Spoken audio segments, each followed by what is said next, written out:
across the UK, on DAB+, on YouTube, on your mobile, and on your side. This is Talk.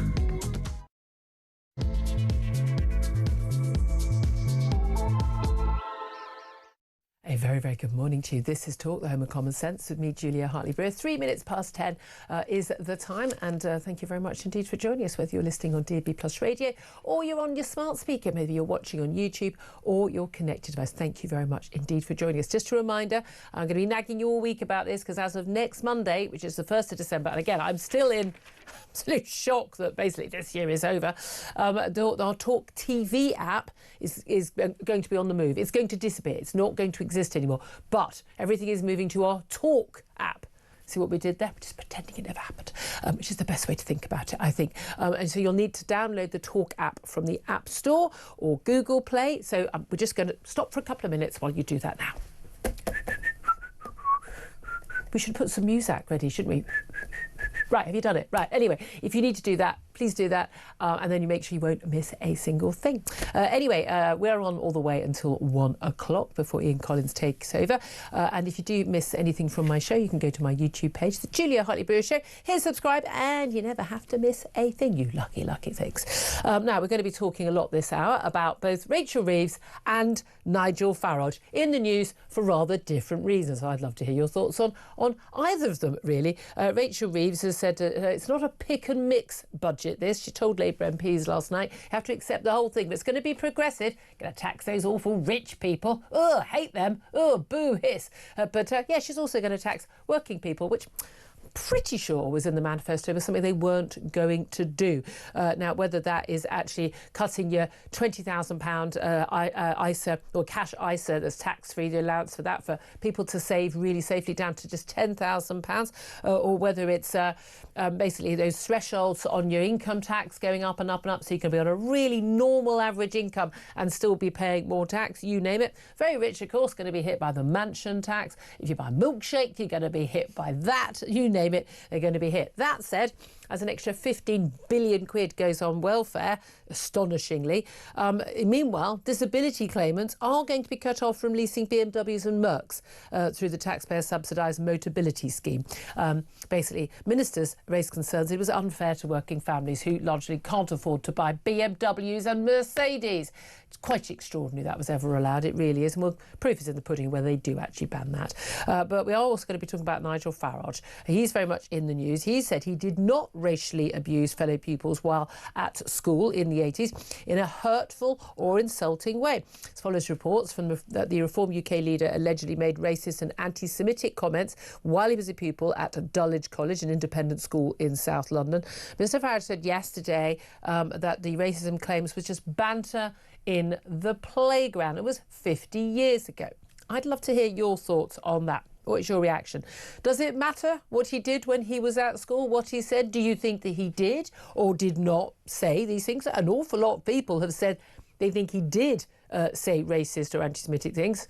An awful lot of other classmates say they don't recall it at all. It was, he's only a few years older than me, it was a very, very different time when you think about what was on Saturday night television, what was going on the football terraces, and what was normal conversation then, and what was and was not considered acceptable. But did the comments that he is reported to have said, did they cross that line? Doesn't make any difference about whether or not he is who the person he is today. Does it mean he is more or less or the same fit to be Prime Minister, as the polls suggest he would be? I'd love to hear your thoughts on all this. Is this just The Guardian and a bunch of lefty liberal so-called progressives who were a boys' private school who basically want to put the knife in to Nigel Farage because they still hate him over Brexit? They think that anyone who wants borders is a racist, and they want to put the knife in and prevent him becoming Prime Minister? Or is this a fair topic of debate and conversation? I want to know what you think about that. I'm going to give you my views in just a moment, but give us a call, 0344 499 1000. Text the word talk in your message to 87222. Get in touch with us on X at Talk TV. Calls to charge the national rate. Text cost £1, standard network rate message. We're also going to be talking a bit about the BBC, because I don't know if you struggled through any of their 3 hours of hearings yesterday with various different BBC chiefs, including Samir Shah, the chairman, who says he's not resigning. What an unimpressive bunch they were. If you ever need worries about why why the BBC is in the state it is, look no further, I would say. We'll be talking about all of that. Now, plenty more to talk about as well, and obviously a lot on the budget, obviously crucially coming up tomorrow. In about 26 and a half hours, we should be getting the budget from Rachel Reeves. But joining us for all the chat this morning, delighted to say, is Tom Slater, editor of Spiked Online. Morning to you. Morning, Julie. Just want to clarify, you were in the news only earlier this week about losing a cinema booking to do your brilliant documentary about free speech, and you'd lost your booking because apparently their values didn't include free speech. Funnily enough, this cinema chain. Have you found anywhere else to put your film? Yes, we have. So thank you for having me on the show last week to discuss this. We got cancelled. Is it last week? Has the week just gone by? Oh just, no, yeah. it's only been it feels like it's been a complete blur. Certainly to those of us in the eye of the storm of this. But yes, last week we were cancelled because our premiere didn't align with the values of the venue. After a frantic search, we have found a new venue for the same time tonight, 7 p.m. in central London. We've sent it out to everyone who's got tickets or has been invited, because we've learnt that maybe publicising it might not stand us in as good stead. What a bizarre and crazy world. But it is going ahead, cancelled and then uncancelled, and thank you so much for giving us the coverage. Well, I mean, as you know, we are. I mean, whether I agreed or disagreed with the film, I've watched the film and think it's brilliant. You can still see it on Spiked Online. You don't have to go to fancy premiere. You can just watch it online. But anyway, Tom, let's talk first of all about the budget. Then we want to talk about Nigel Farage. Rachel Reeves, I mean, the leaks from this budget, I don't think she's got anything left to say tomorrow. And if she does, I can't think what it is. But she's told MPs in a meeting with them last night, which of course was immediately leaked, that they need to unite around the budget. But she says it's not a pick and mix budget. There'll be progressive things in it, i.e. higher rates of tax being paid by richer people than lower income people. But, you have to take it as a package deal. But now we hear that we're looking at, so savers who's pretty much only saving will be their ISA, and they'll have gone for the cash ISA, which is now 20 grand a year, which you can save 20 grand without paying any tax on it. Apparently we're looking at having that being cut from 20 grand to 10 grand because they want people to get, stocks and shares ISAs, probably just before the stock market crashes on Thursday after the budget, no doubt. People have a right to say, I want to not have particularly big gains, I just want to be safe. And, and it's a really good way of encouraging people to say, we are talking about these tax thresholds changing, which is going to drag an awful lot more people at low incomes and middle incomes into higher rates of tax. And at the same time, we're not seeing benefits being hit. And people increasingly angry about 5 million Brits on benefits, not working, an awful lot of whom could perfectly capably work. If you look at the statistics across other European countries, we would be uniquely sick and disabled and ill in the Western world if that were the case. And yet, everyone's going to be hit with more taxes who's trying to do the right thing, whether it's working or saving or, improving their home. Yeah, OK, I don't own a £2 million home, but I don't begrudge people who do. But they're going to be hit with a mansion tax. What do you make of it all? Well, I think it's fundamentally a budget which is designed to placate the Parliamentary Labour Party. I think it's become clear that even when they came in and they were talking a pretty big game about economic growth, they were talking a big game about we need to reform the welfare state, that with one kind of failure or U-turn after another, it's clear that the focus has just become on internal party management. So there's a certain extent to which Rachel Reeves won't go, but she needs to have something that looks like taxing the rich. You've got the mansion tax involved there.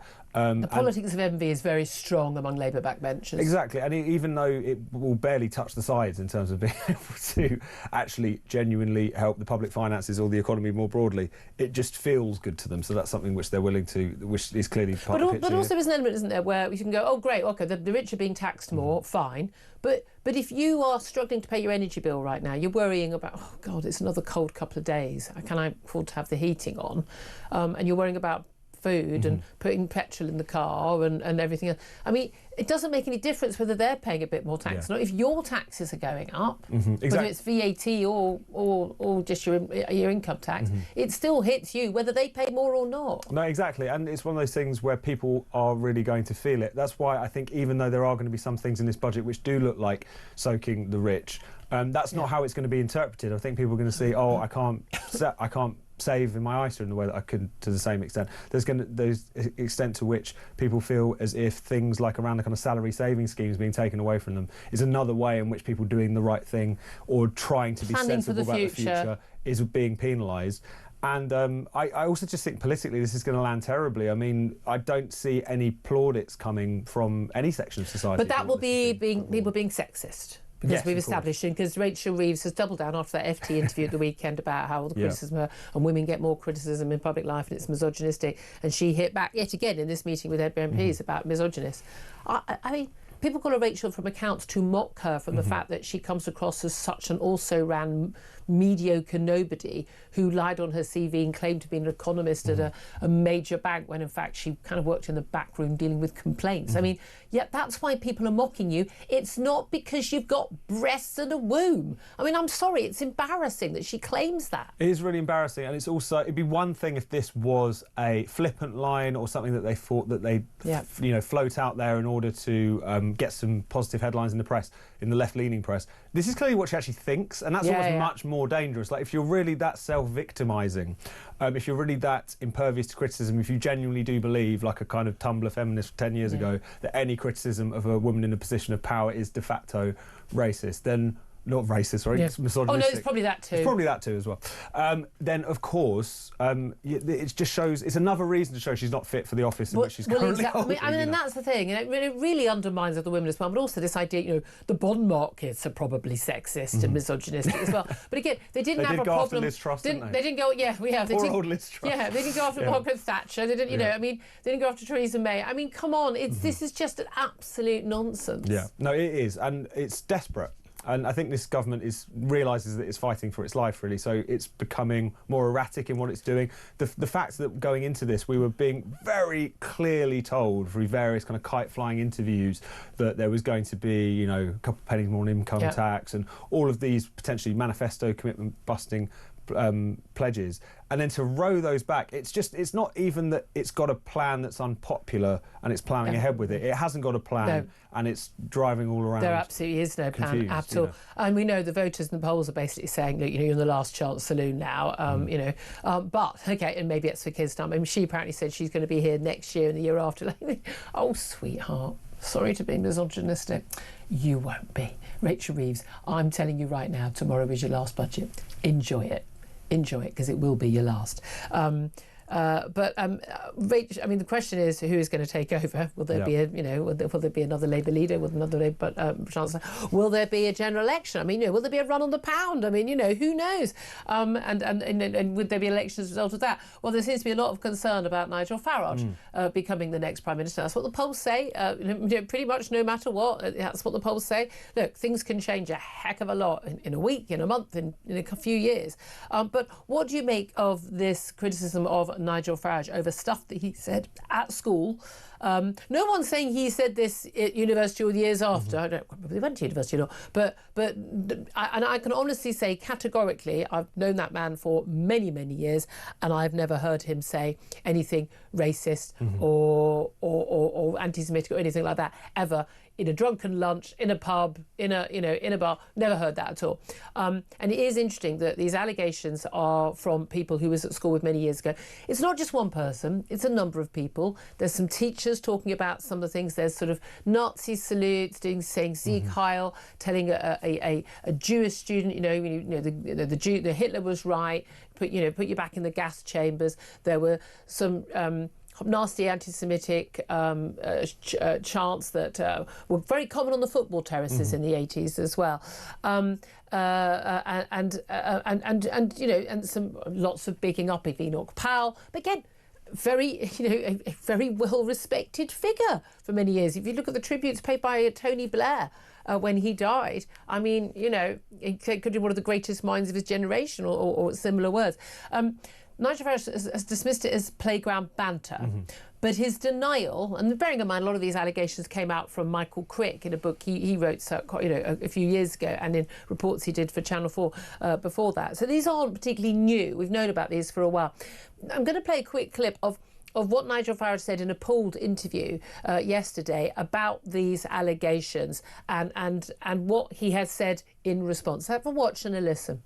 School categorically on the record, you did not racially abuse fellow pupils. I would never, ever do it in a hurtful or insulting way. That's not quite the same as not doing it. It's 49 years ago. It's 49 years ago. What difference does the time make? Isn't it? Well, I just entered my teens. Can I remember everything that happened at school? No, I can't. Have I said things 50 years ago that you could interpret as being banter in a playground, that you could interpret in the modern light of day in some sort of way? Yes. It was a kind of non-denial denial, I think is what they're called. It does sound like he's not saying I didn't say anything. Yeah. That was, untoward. It was 50 years ago. You can't remember everything, blah, blah, blah. I've got a funny feeling, Dom Slater, that he wasn't a very nice kid in his teenage years, and he was out to shock people and was pretty unpleasant and may indeed have been a bit of a bully to some children and may have singled them out, some of them because of race. I don't know. Do you think what he's done is racist? Do you think he's racist now? And do you think this has any implications for him today? I suppose is the issue. Well, I go back to that Michael Crick book, which I think is instructive because it's where these allegations were first kind of properly, deeply reported. And also Michael Crick is no fan of Nigel Farage. Yes, actually, we can safely say. That is not a cosy biography by any stretch of the imagination. And the kind of conclusion he comes to is that there's a group of people who allege that this behaviour happened. There's a group of people who don't really remember any of this happening. They say they didn't see anything of the sort, whereas other people are saying it was very common and he did, goose stepping in the playground, and there's other people saying never saw anything like that. And the conclusion that, if I'm remembering correctly, that Crick comes to is kind of somewhere in the middle, which is that he was clearly, as a young man, someone who would willfully engage in this quite offensive behaviour to get a response, but that he didn't think that necessarily meant that that was kind of at the core of who he is today, or necessarily even at the time. That, I think, is probably about the right way to read it. He concluded, actually, that he didn't believe that Nigel Farage was a racist. Exactly. That was his conclusion. Which, coming from someone who is, in many respects, an arch critic of him, I think is at least a conclusion that we should listen to. Of course, if this behaviour did take place, and as you say, Nigel Farage's comments would suggest that at the very least he thinks there's a possibility that he actually behaved in that despicable fashion. No, that's not. I mean, the party's been saying this is all untrue. Yeah. He didn't say that. He did not say that there. And he's not going to be worried that there's a video. I mean, people didn't have smartphones exactly. then. There won't be videos of this stuff. But, and maybe it's just trying to be a little bit more honest in a slightly non-denial way. But I think it does also come down to the fact that we do have to take people in terms of their record. Does that mean the way they behaved as children? Almost certainly not. Well, this is it. It's not to dismiss that. It's not to say that if that behaviour happened then, now, whatever, that it shouldn't be dealt with and that it's completely despicable. Of course not. But at the same time, this is... we have to make a distinction between the sorts of horrendous things someone might have said as a young person and the person that they've been since, and we can judge them on that basis rather than it is offence archaeology. I was just going to use that phrase. It's people digging up something someone said, and again, by the way, someone, a very, very right on lefty sort of talking about women's rights, and then being accused of being a transphobe 10 minutes later. That can happen. I mean, I can honestly say 100% hand on heart, there'll be no one I've ever met in my life at any age who will have heard me say anything anti-Semitic or racist. I grew up. I'm 3 years younger than Nigel Farage, but I think I probably grew up in a different world. I had left-wing parents, and I'm very I would say progressive in the right way, as in fact women's rights and gay rights and racial difference and things. And so these ideas wouldn't have crossed my mind. Okay, I think if you grow up, I'm not defending anything that he did or did not say. I think you grew up in that sort of, I think, quite a nasty public school boy world. I think the world was very different. I think there was just nasty sort of bullying, and some bloody awful things were said to people. I think probably quite routinely. But if you look at things like what was on TV, we're looking early 80s here, aren't we? If you look at what was on telly, some of these allegations when he was 13, some up to the age of 17, 18, but at the age of 13, I mean, you're talking about stuff on television where, I mean, stuff that would genuinely shock even Reform voters now was on telly and was considered prime time on a Saturday night.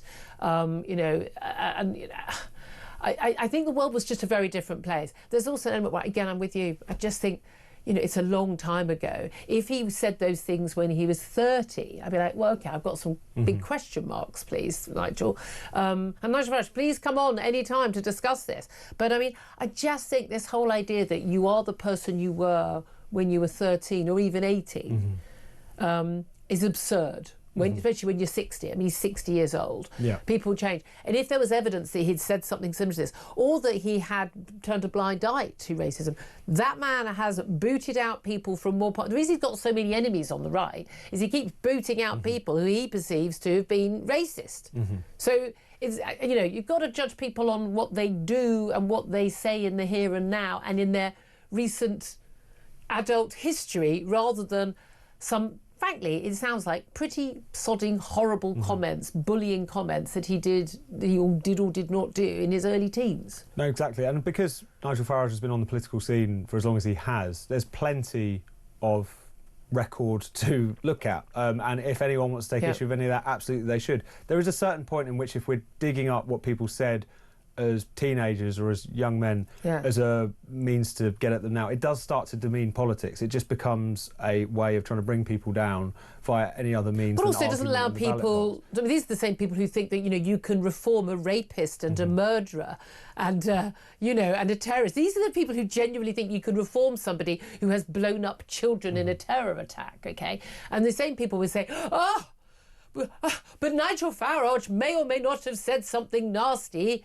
50 years ago, so therefore he can't be a different person now. I mean, come on, you can't have it both ways. Exactly, and you hit the nail on the head when you said it doesn't excuse it to also point out the context. This was a period in which racial slurs were punchlines on primetime sitcom and they really television.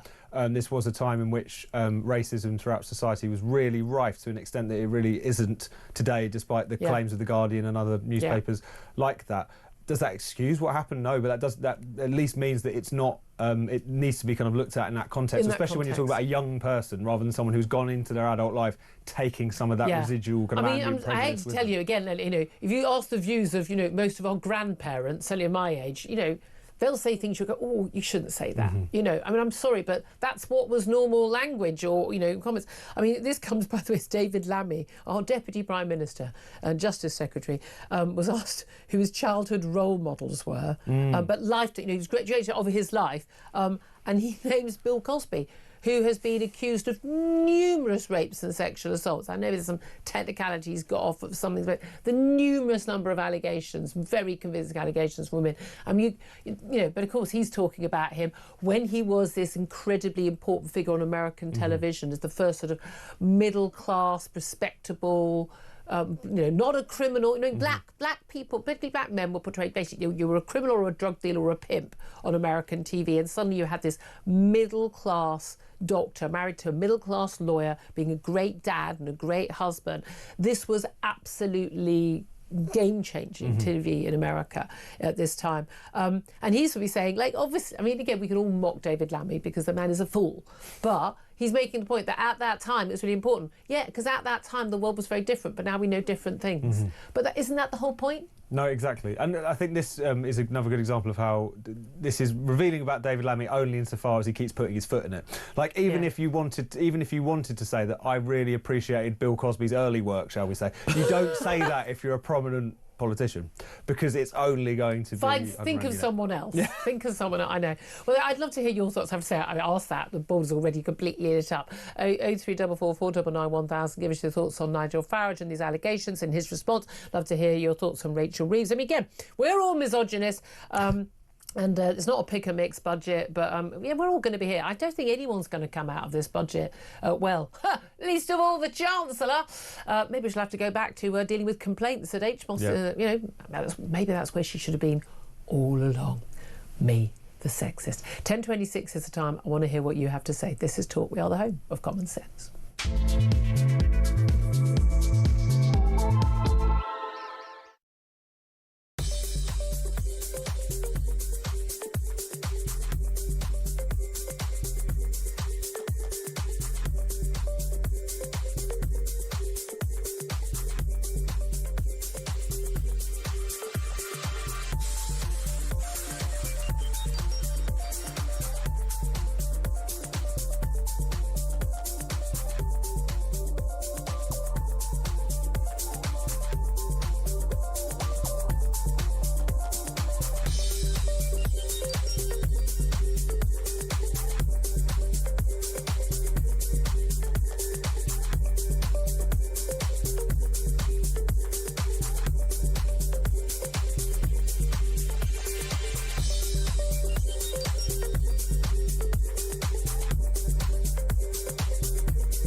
They will never, ever change. Just like I was saying, my mother's wisdom, she used to say in Bolton they'd vote for a pig with a red ribbon on it. Well, it's like Tunbridge Wells, they vote for a pig with a blue one in it there when they. But I think all that's turning around. But I'll tell you what really strikes me, though, having seen that poll and gone through the numbers, is if you add up Labour, Lib Dem and the Greens, and then you've got the SNP and Plaid Cymru as well, is they still get 50. There's still half the country who think those people should rule.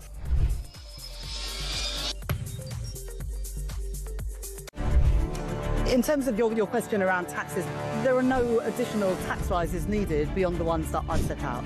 Don't need to increase taxes. I'm not coming back with more borrowing or more taxes. I will not increase your national insurance.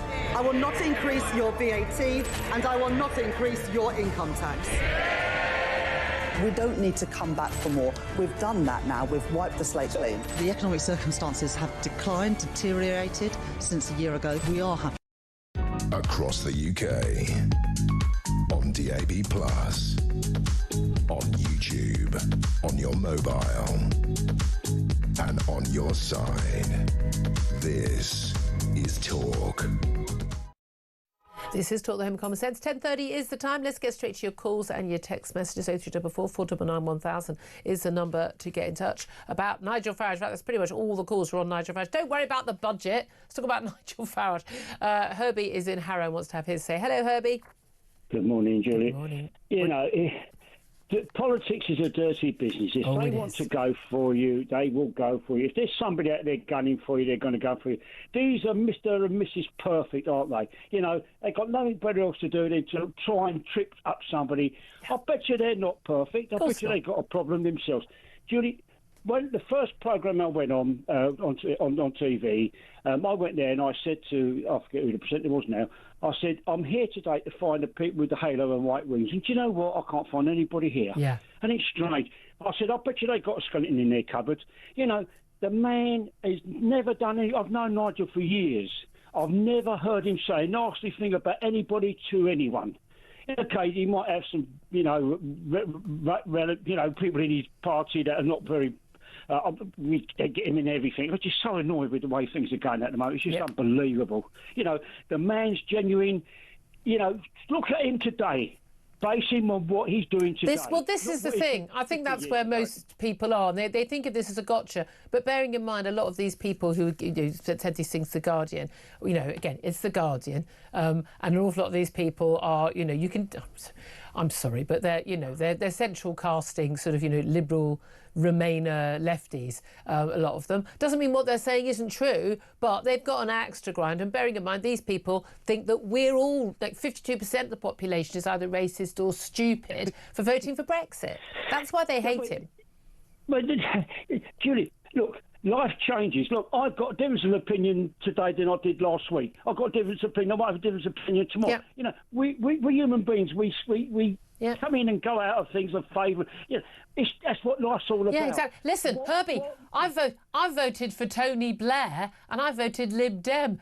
People change.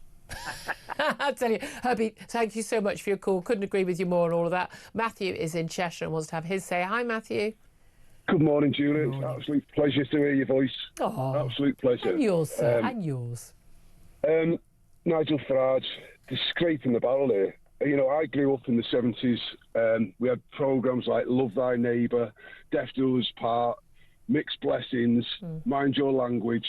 The racism, vocal racism was apparent in all TV. It was wrong, very wrong. But when you went to school, you listened to the Madness song, Baggy Trousers. That's what school was like in the 70s and the 80s. It was exactly like that. It's not like that now. It was. Well, I don't know. I think it's brutal in a different way now because I think school for a lot of people was pretty brutal. But I think boys' private schools were particularly nasty. Well, didn't David Cameron do something quite naughty when he was at private schools? There's stories flying about him. No, that was the allegation. That was when he was at Oxford. He was at uni. So but all these private schools and computer schools, boys will be boys, and they do silly things because women are clever, girls are clever. They grow up a lot quicker than boys. Those boys. Girls can be really nasty. Boys will just have a punch up in the playground, and girls will just sort of be vicious for a year to a girl. Come on. Well, maybe.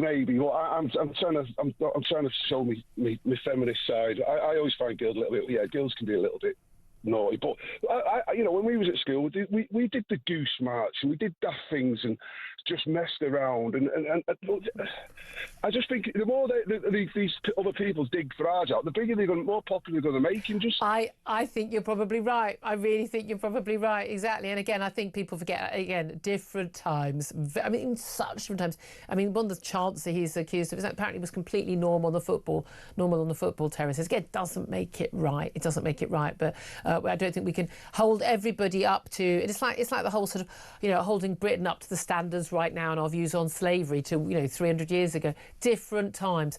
Some of the text messages as well. Mike says his opponents are a complete embarrassment if this is the best they can do. Neil says 50 years ago we were that traumatised it took until now to 50 years ago were they that traumatised it took them until now to mention it. Well, some of them mentioned it to Michael Crick a few years ago. Isla says doesn't surprise me. 50 years ago everyone was openly racist in the UK. They weren't all, but a lot of people were. Angela says I couldn't care less if Farage bullied some kids. And Celia says I swore in science class 29 years ago. Shall I do detention now? I think that's kind of the attitude there. Just some breaking news, very encouraging breaking news. The co-creator of Father Ted, Graham Linehan, has just been cleared at Westminster Magistrates Court of harassing transgender activist Sophia Brooks. He was, though, found guilty. Well, this is what PA says. He was found guilty of criminal damage to their mobile phone. Sophia Brooks is a trans activist, is a trans-identified man, and therefore it was his mobile phone. We use correct biological and grammatical language on this show. So he threw his phone. Okay, when he had his phone in his face, he threw his phone. So yeah, that's fair dues. It seems to me, although he was being harassed, but he has. I think Graham Linehan was being harassed at that time. Someone had their phone in his face, but he has been cleared of harassing trans activists. That was, of course, the court case that he was returning to the UK for earlier this year when he was arrested by 5 armed police officers at Heathrow Airport over some tweets he had posted about in April earlier this year. So that's good news for Graham Linehan. Excellent news on that front, mostly. We are in a strange world, are we not? 10:36 is the time. We're going to take a quick break. Then we're going to be talking to political editor of The New World, James Ball, what he makes of Nigel Farage allegations and what he makes of what we're going to hear in the budget tomorrow. This is Talk.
Across the UK, on DAB+, on YouTube, on your mobile, and on your side. This is Talk. Welcome back to the show. 10:30 at 9 is the time. Let's go straight to my next guest, James Ball. He's political editor of The New World, previously The New European, but they've discovered there is somewhere else other than the EU. Morning to you, James. Good morning. I'm never going to tire of saying that. It's lovely to speak to you. You never are you? I want to talk to you, first of all, about the budget, and I also want to talk to you about Nigel Farage of the BBC. Let's get straight to it. Rachel Reeves has told MPs last night this isn't a pick and mix budget. It's going to be progressive, but there's going to be stuff you don't like. But let's be honest, there's going to be a heck of a lot of stuff that an awful lot of people don't like, including those working families that she said, and her boss, Keir Starmer, said, and every MP said under their manifesto last year, that those working families that they weren't going to hit. I think essentially there's a bit of a danger that they've been too indecisive and tried to be too clever by half with sticking to the manifesto promise. The issue so they shouldn't stick to the manifesto promise. I think that they've got themselves the worst of both worlds. They clearly were planning on breaking it for a while. They briefed that they were going to break it. Rachel Reeves did that speech softening us up. And then they seem to have decided against it on the income tax rise. And the problem is that means you get a lot of the political hit for breaking a promise or wanting to break your promise, but you get none of the money.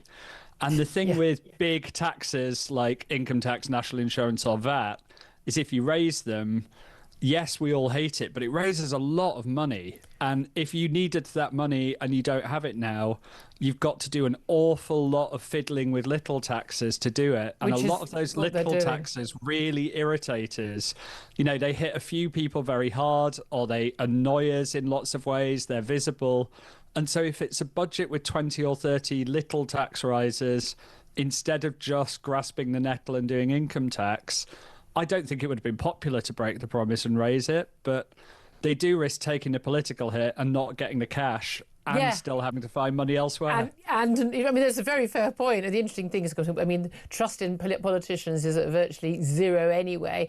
And I think we were all saying, weren't we, before the July 24 election, you're not going to be able to stick to these promises. And the IFS and others were saying, you're not going to be able to stick to these promises. And they carried on anyway. But perhaps it would be more honest. But the reality is, working people are going to be paying more tax, full stop. These thresholds being frozen for a couple more years. And it was already going to be done under the Tories. It's been done lots of times before. They're going to be paying more tax. Everyone's going to be paying more for everything. Yeah, and I think if you're a Labour government, I think you will pick up more credit, even if people won't be dancing in the street, by just saying, we shouldn't have made this promise. We should have known better. We need to do this. We're going to raise some taxes on rich people, but we need to raise tax on everyone. And because we've done this, we are done this time. We won't have to keep coming back. But she said next that year last and next year. Well, that is. But this problem. is the thing. The reports that the Office for Budget Responsibility is going to downgrade their growth forecasts, which were pretty poor anyway. We've seen, negligible growth. We are basically at a standstill this year, and growth was the number one thing. That's what they were going to do to cut the debt and not have to raise taxes. Basically, the government is having to raise more taxes because they haven't delivered growth, because of the taxes they raised last year. So the solution to that is to raise more taxes this year. I've got a feeling, James, this isn't going to end up going very well.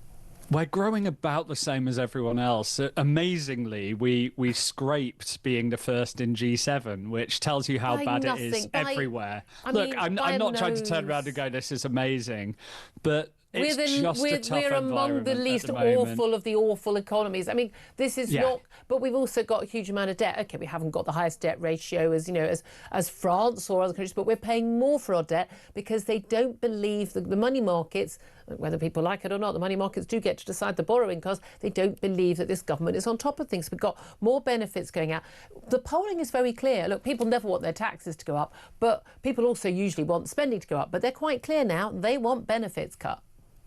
I think people want benefits cut until you talk about specific benefits and until you see the losers. And it's very easy for people to say yes in general, and the polls show people say yes in general.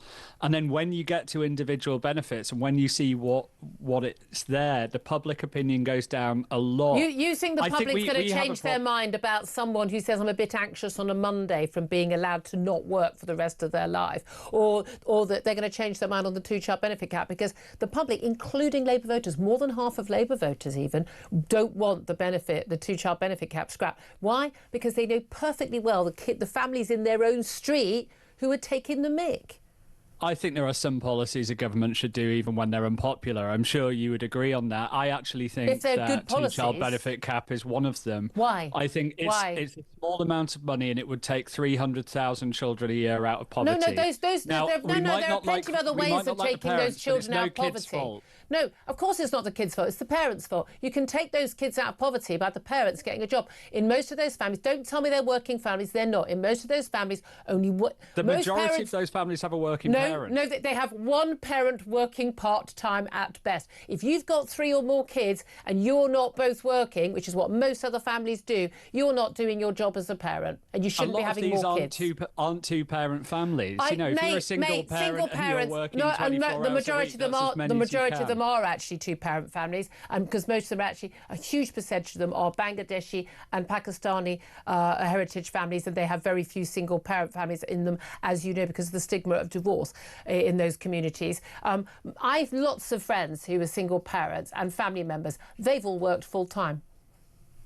I think it's possible when you're on a higher income. It's very hard. No. It's hard if you don't have family. My sister-in-law is a nurse. It's not easy. She's worked full-time. Easy. She's worked full-time throughout. Because she has to, because that's how you support. That's how families support themselves. I'm sorry, this is such a Hampstead, Islington, North London, noblesse. I grew up in Halifax, attitude. Julia. No, but that it's just this idea. Oh, these poor people. People making bad decisions about their families and about their own lives should not expect other people to pick up the tab. I don't think we should punish kids for the decisions of their parents. The parents are punishing their kids. And I also don't think we should punish people for having kids when we're worried about our sort of. I am very keen on more people having kids, but as a general rule, if we want more children to be born, so that they can become the taxpayers of the future and fund things. Yeah.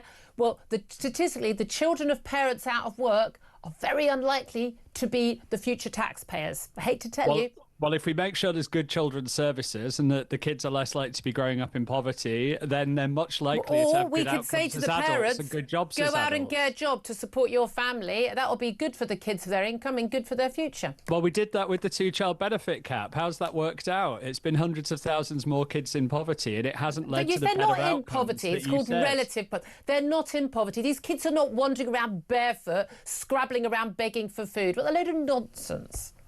I mean, you will find a lot of kids in pretty rough circumstances. I'm sorry they're not poor enough for you, but they're pretty much struggling. I think that's an absolute load of nonsense. If they're struggling that badly, Mum would go out to work, wouldn't she, and stop having kids. And Dad would work a few extra hours. I don't feel like that's literally what people do when they're struggling. That's what they do. My dad, when he was a teenager, did a milk round, a paper round and a coal round to help the family out with money because there was no money for food otherwise, right? That's what people do. Look, people have hard circumstances. We live in the world we live in. And they go out to work to make life better. If there is something for a relatively small amount of money that all the numbers say will work and will take kids out of poverty, as a realist, I want that. No, they're just going to be more kids born to feckless families who don't work. That's what's going to happen. And you can speak to anyone on a benefits counter in Jobs, and they will tell you exactly that. Right, we're really short on time. I want to ask you really briefly about Nigel Farage. Do you think the revelations about him and his denial that he did not directly, in a hurtful or insulting way, racially abuse fellow pupils when he was at school back in the late 70s and 80s, does that have any impact on whether or not he should be Prime Minister? Not really. I might get kicked out of the left for this, but I don't care what a 60-year-old man did at school all that much. I do think it's a bit sort of cheap that he spent a week trying to say he never said it and he danced around it and now he said it, but it was only a joke. Just own it. I mean, come on, just say, look, I said some stupid stuff at school. I would never say that now. I'm sorry if it upsets someone. That, I think, doesn't reflect very well on him. I don't like him very much. I didn't like him before. So what he said at school, though, I don't really care. Very interesting. James Ball, please go to the new one. Thank you very much. Going to let Tom Slater from Spiked Online come back in on the budget, on Nigel, whatever you want to say.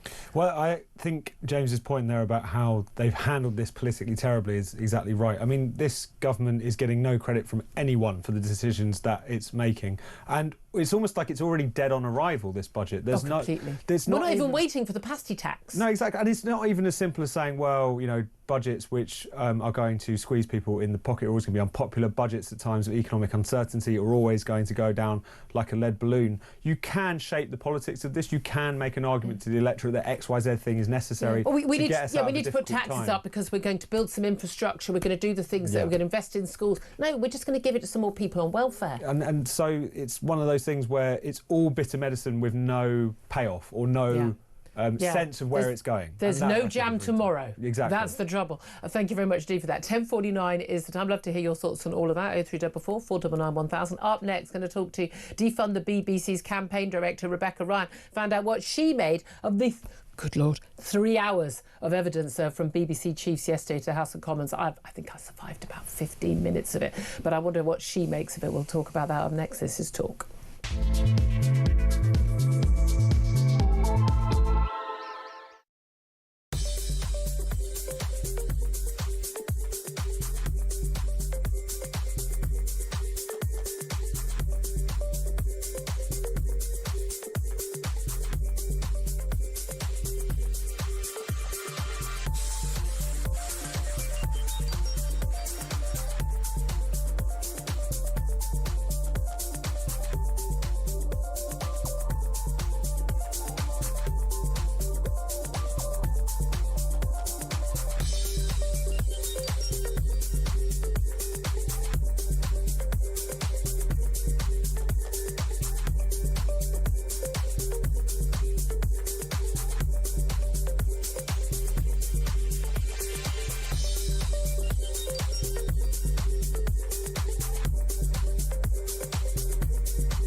Big news coming this December. Our Talk TV app is moving to the Talk app.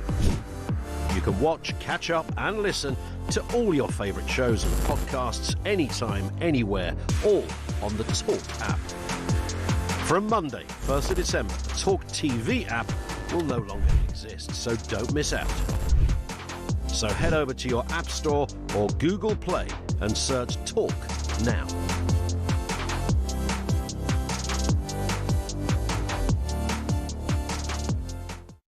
The UK on DAB+, on YouTube, on your mobile, and on your side. This is Talk.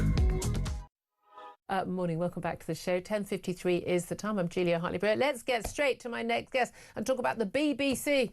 God, they're normally talking about themselves, aren't they? Well, they certainly were yesterday. BBC chiefs, including Samir Chowdhury, the BBC chairman, were appearing before MPs in the Culture Select Committee yesterday to answer questions about all these allegations of bias and what the heck is going on, the chaotic BBC.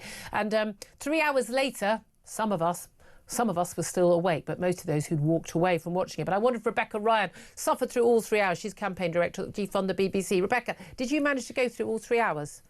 I didn't watch all 3 hours, no. Even you, and you're sodding obsessed with the BBC, and you didn't manage it. I mean, I've got to be honest with you. I mean, they had Michael Prescott, who was the whistleblower supposedly, who even he said, "Oh, I don't think it's an institutionalised biased organisation." We had Sir Robbie Gibb, who apparently is an appalling human being because he was appointed by the Tories. It's fine when Labour appoints someone, but but most of it was Samir Shah, the party, the BBC chairman, saying he wouldn't resign and defending the BBC. I've got to be honest. I've never seen anybody who was less impressive than that man. How on earth he got that job and is remaining in that job is an absolute miracle, isn't it? Absolutely. It's just absolute chaos and absolute, like, rats fighting in a sack, really, at the BBC at the moment. And they're just desperately trying to sort of search for some way out of this complete disaster that they find themselves in, with President Trump threatening to sue them and what you. And there's just no explanation for what they've done. And yet they're trying desperately to sort of say, oh, well, all of this good work that Tim Davie did. And we didn't, we edited the video to make it look like Trump, but actually, it wasn't really about that. And there was a plausible explanation for it. But what does that mean? Samir Shah said he basically begged Tim Davie not to resign as Director General. I mean, that's a poor judgment on his part already, isn't it? Absolutely, exactly. And then we have them saying that, they took so long to apologise because they couldn't decide what they were apologising for. I mean, that's a 5-minute meeting, isn't it? If they've got to look at that footage and then come out. We did something that was editorially and journalistically completely ethically unacceptable. Yeah, I'm thinking that's what you'd apologise for. Bearing in mind, of course, on the Sunday, they already had the threat of legal action from Donald Trump, which we didn't know about for a few days. But again, they should have made that public. It's a public organisation. We're going to end up footing the bill for the lawyers or a payout or whatever happens. But I find it extraordinary that they were saying to a man and a woman, this is not a politically biased organisation. And everybody there was saying, no, I love the BBC, it's wonderful. It was fascinating how many of the MPs, the Labour MPs, thought it was a real gotcha, like, oh, but you're friends with Robbie Gibb, aren't you? Or you're friends. Like, the idea of all these people who've been political journalists and worked at the BBC and politicians didn't know each other and don't all go to each other's dinner parties. Who is she kidding, for goodness sake? That's how they all get the jobs. I mean, that's the thing. It's that cosy world. But I don't see how, after that report and after all we know and all the reports on Gaza or on Trump, we're going back to Brexit, all their coverage, trans stuff, how could they possibly not know that they are institutionally biased? And isn't that part of the problem? They genuinely, doesn't matter how much evidence is in front of them, they don't get it. Absolutely, and that's, as you were saying there, the kind of trying to use Robbie Gibb as this sort of lightning rod to distract away from this immense amount of chaos that they are being buried under. It's just ridiculous. He's like one member of the board, and he worked for Theresa May. I mean, but he's an open. It's an open thing. He's a political appointee in the same way that James Pennell, who'd been a literal cultural secretary for the Labour Party in the cabinet, was a political appointee.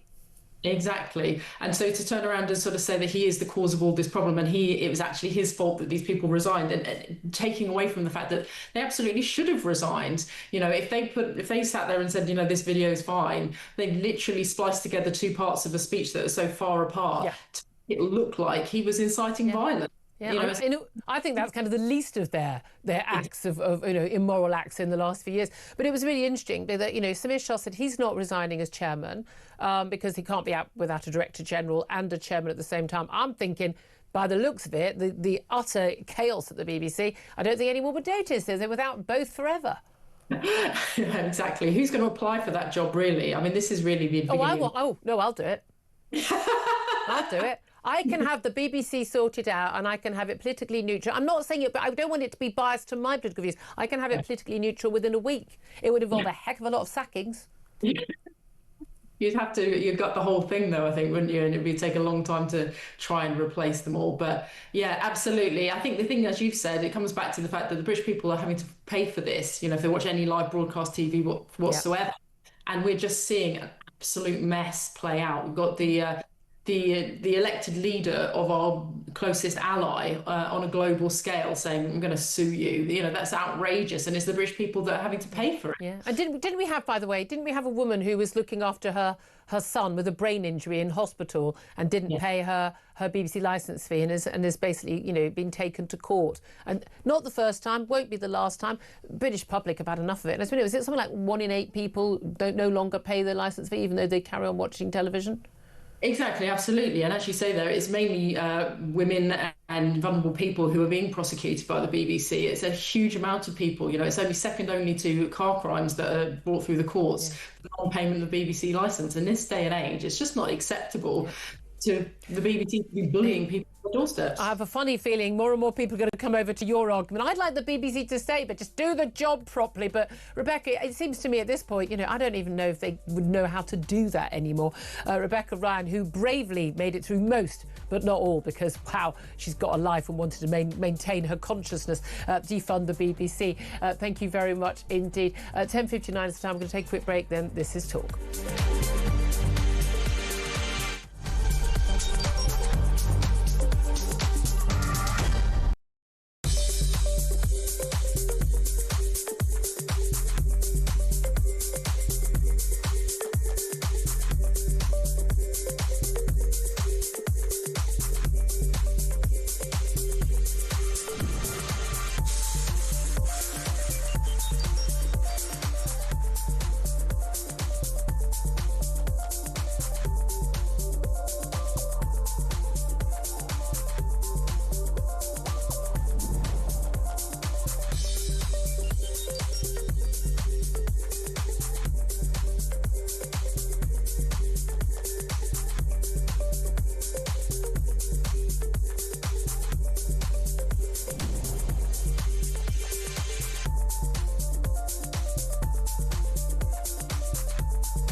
Across the UK, on DAB+, on YouTube, on your mobile, and on your side.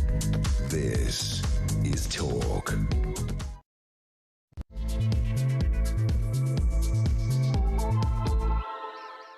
Good morning, welcome back to the show. Fast approaching 3 minutes past 11 o'clock. This is Talk. We are the home of common sense, and I'm Julia Hartley-Brewer.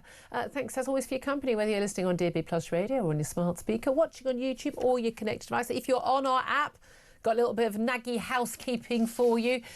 Look, you just got on a plane and someone's telling you, the mask will come down, put one on you, and then are your seatbelts fastened and the exits are here and here and here. Well, you need to listen because our Talk TV app will be no more as of Monday. We can just pretend the whole thing never happened. But from Monday the 1st of December, our Talk TV app is on the move and it will become the Talk app, but it's not just metamorphosing in it, it's just going to move to a different app. So you need to download the Talk app.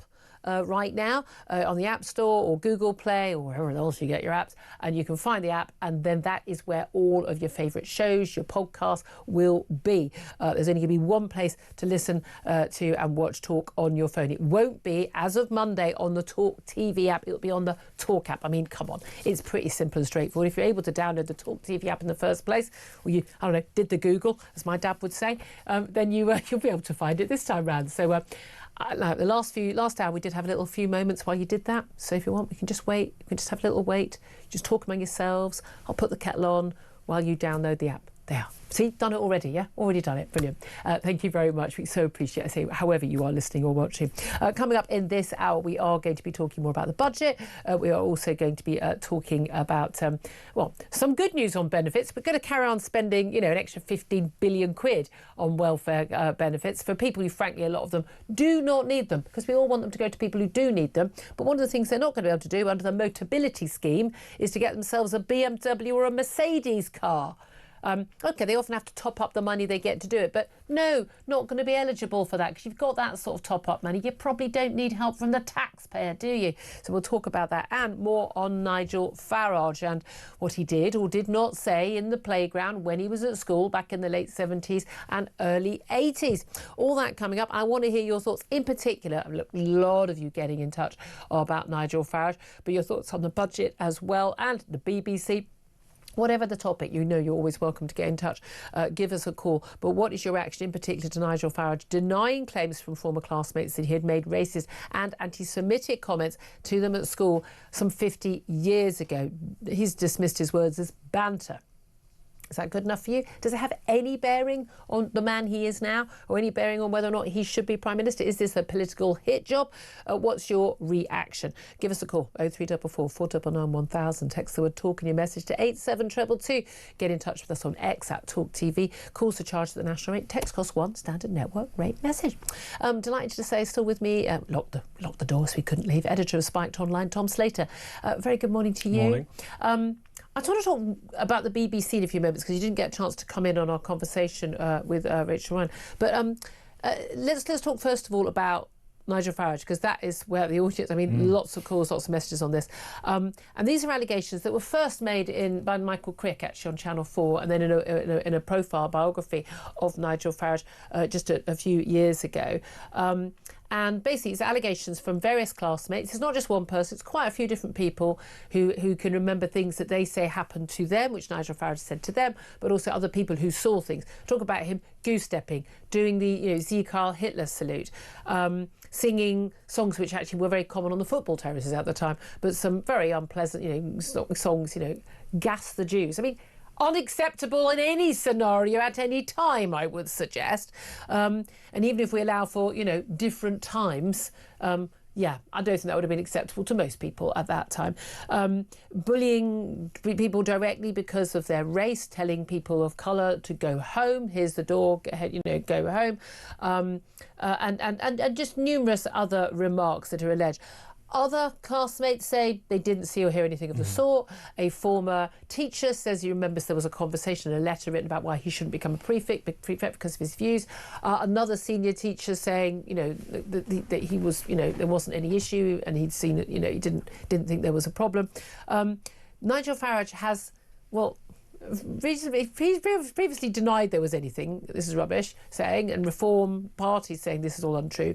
But he did a pulled interview at a Reform event yesterday. And let's have a listen to what the reporter asked him repeatedly and Nigel Farage's responses. Have a watch and listen to this. At school, categorically on the record, you did not racially abuse fellow people. I would never, ever do it in a hurtful or insulting way. That's not quite the same as not doing it. It's 49 years ago. It's 49 years ago. What difference is the time? Isn't it? Well, I just entered my teens. Can I remember everything that happened at school? No, I can't. Have I said things 50 years ago that you could interpret as being banter in a playground, that you could interpret in the modern light of day in some sort of way? Yes. Well, that was what Nigel Farage had to say. I mean, a non-denial denial if ever there was one, Tom Slater. I mean, he's basically saying, I think I've paraphrased, yeah, I probably did say some pretty nasty things, but it wasn't directed at people. It was just, I mean, I'm guessing he was probably not a very nice person at school, but I think boys' private schools were probably not very nice places generally. I'm thinking he probably did say some of these things. I think enough people are saying they saw it or heard it. Does that matter? Do you believe that he did do that, and does it matter at all? I think if we are holding politicians to account for what they said on the playground, we're having the wrong kind of conversation. These things are perfectly fine to report on. As you say, they've been around for quite a long time in the form of Michael Crick's reporting and then biography of Nigel Farage. Incidentally, it's worth noting that Michael Crick, no fan of Nigel Farage, comes to the conclusion in that book that these things probably happen, but he does not think Farage, the man, is racist. He's quite categoric about that, isn't There's he? a very, very, very clear, and it's repeated in much of the Guardian's re-dredging up of this report. What is the statute of limitations? Because there's been allegations about what people said or did at university or things like that. What is the statute of limitations? Because let's face it, for the offensatrons, did you once cry when you saw a black person when you were in a nappy? I mean, genuinely, they are. Everything anyone said about, if you were opposed to gay marriage. I mean, Obama was opposed to gay marriage, when he was president. Well, that makes him a homophobe. The times have changed. So what is the cut-off point?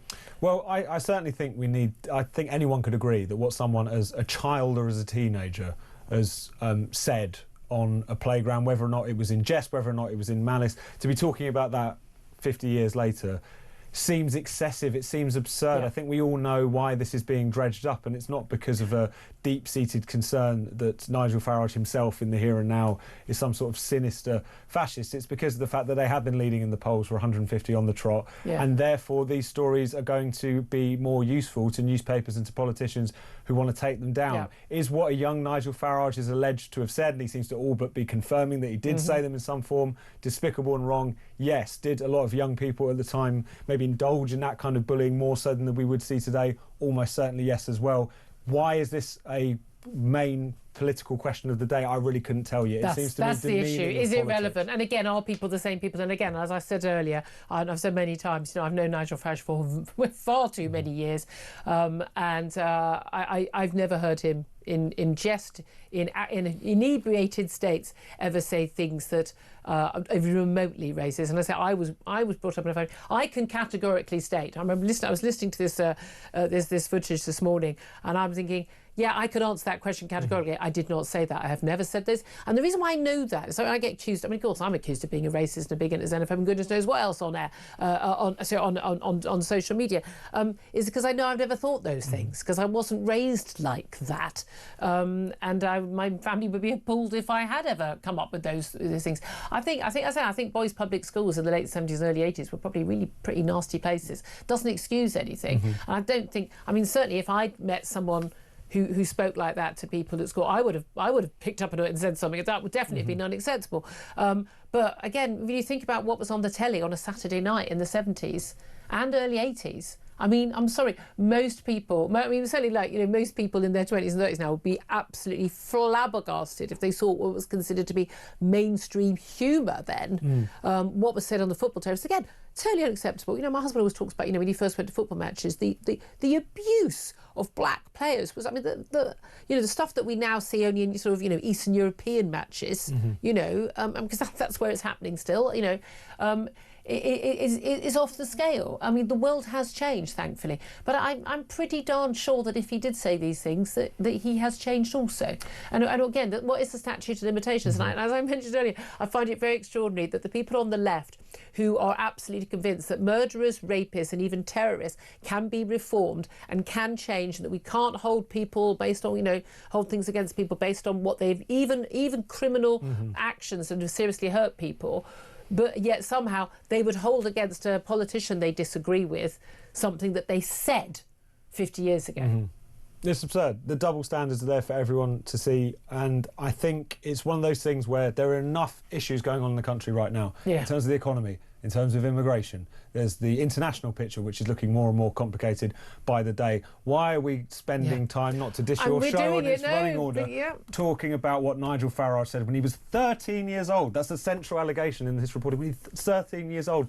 This is absurd. You can walk and chew gum at the same time, is what he is alleged to have said. Horrific. Of course, he was a child who cares in the grand scheme of things. And at the end of the day, also bearing in mind, if on the left you go around shouting that anyone who voted for Brexit is a racist, if you think that anyone who wants borders is a racist, if you think that anybody who thinks it's just not a good idea to import, let's face it, half of the third world to our country in low-paid, low-skilled jobs that aren't a benefit to the country here, and people who don't integrate and don't speak English is a racist, then when you do shout racist about things that, sound like they were pretty racist, no one listens to you anymore. And you did that to yourselves. Because actually, I grew up in a world where someone calling you racist, paedophile racist, they were like the two worst things you could be called.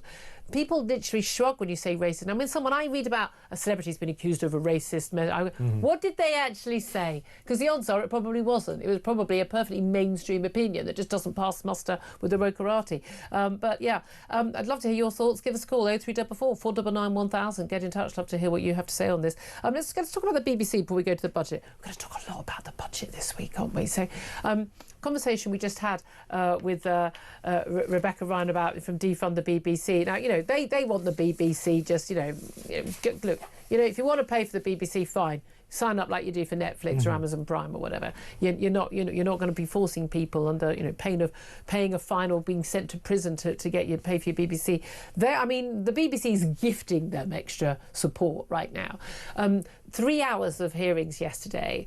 A BBC utterly in disarray. Caroline Dinenage, the Culture Secretary, the Culture Committee's chairman, this morning has said that the BBC doesn't appear to be in safe hands. They're all denying that there was any issue with any sort of bias and distortion and institutional bias. Even Michael Prescott, who wrote the original report that was leaked, the whistleblower says he didn't leak it, he didn't want it to be leaked. It was sent to only 14 people, including people at Ofcom, and he thought that these were issues that could individually be dealt with. And we've got a chairman who says he's not going to go, who was unbelievably unimpressive in this question and answer session, and says that he tried to talk Tim Davie out of going. They haven't got a clue.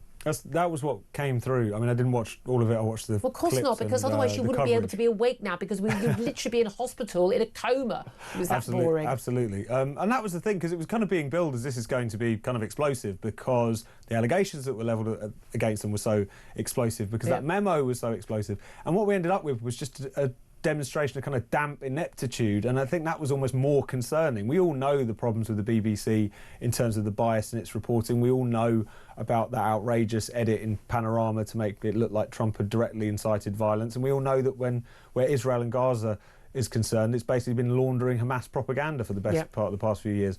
But to see that people at the top, even those who are nominally concerned about this as an issue, are just sort of flapping around, not really knowing how to do with it. It was even worse than I realised by seeing what was going on there's no doubt at all. You can see why they can't even make a decision. It's just been flagged to us that there was this awful edit in Panorama, but we're not quite sure. We want to apologise for us. It could take days. Good God. Unbelievable. Let's talk about the budget, because, we could have a very similar conversation, could we not? And Rachel Reeves is going to be speaking they usually speak 45 minutes, 55 minutes. My guess is it will be a shorter speech, because there's an element where she'll just want to literally just get up and get down again. Although she may also know, despite what she told Labour MPs yesterday, this is her last budget. But it's going to feel like 3 hours to the rest of us. It really, really is. We know that, everyone's going to be here, whether, if you're lucky enough and you've worked hard enough to have a £2 million plus mansion, which basically is a terraced house in West London in an awful lot of areas, you're going to be paying an extra £4,500 in your council tax. If you've got you're using your savings to buy cash ISAs, likely that's going to go down from £10,000 tax-free to £20,000. So from £20,000 to £10,000. So hitting people who are just basically just trying to put some money away for the future. I thought we were encouraging people to do that. If you get a pay rise, you move up a little, get a little bit of a pay rise for working hard, as a promotion, to do a harder job, longer hours maybe, or maybe just you get a pay rise because inflation has gone sky high and you basically can't keep up with standard of living. You're going to be pushed into a higher tax bracket in all likelihood. You could be on, £50,000 and a bit of small change a year. That is by no means a high salary right now, and you will be a higher rate taxpayer. And yet at the same time, we've got huge numbers of people, 5 million people working age on benefits, not being required to work, way, as a percentage of the working age population, way higher than any other European nation. Pensions are going to be hit. We're going to encourage more people who aren't doing enough to support their own children to have more kids paid for by us with an extra £3,500 a year per child. £3,500 a year. This is a huge sum of money that people are going to get to basically not support their own children through their own hard efforts. But Rachel Reeves says, anyone criticising her, well, it's all just misogyny and Labour MPs need to unite. And it's not a pick and mix budget. She told MPs last night, if you support some of the progressive measures, taxing the wealthy, then you should support all the measures. What do you make of all of that? There's been a lot of metaphors thrown around for this budget. There was a smorgasbord, now we've got the pick and mix. I love they're always talking about food. No one can afford to eat anymore. No, exactly. It's just a mess, isn't it? That would be the simplest thing to say. I mean, this is a budget which has already gone through several iterations in the media and in the reporting. We were told it was going to be about busting manifesto commitments, in really trying to work out, right, we need to properly sort out the public finances to make that fiscal headroom bigger, so we're going to have to put up income tax and people are just going to have to lump that and we'll make the case for it. The fact that it was almost, as one of your guests was saying earlier, it would be one thing if you've made that decision, you take the political hit for it and then you hope that by the time of the next election things have kind of calmed down. They took the political hit for it and then did a U-turn on it, and now they're just left with a kind of series of measures which are again going to be punishing to the particular parties that they're going to be targeted at, but are also not going to engender any kind of goodwill amongst the population. So I think it's quite clear that they're just out of their depth. It'd be one thing if they had a bad plan and were sticking to it, but they've got no plan and it changes every 3 days.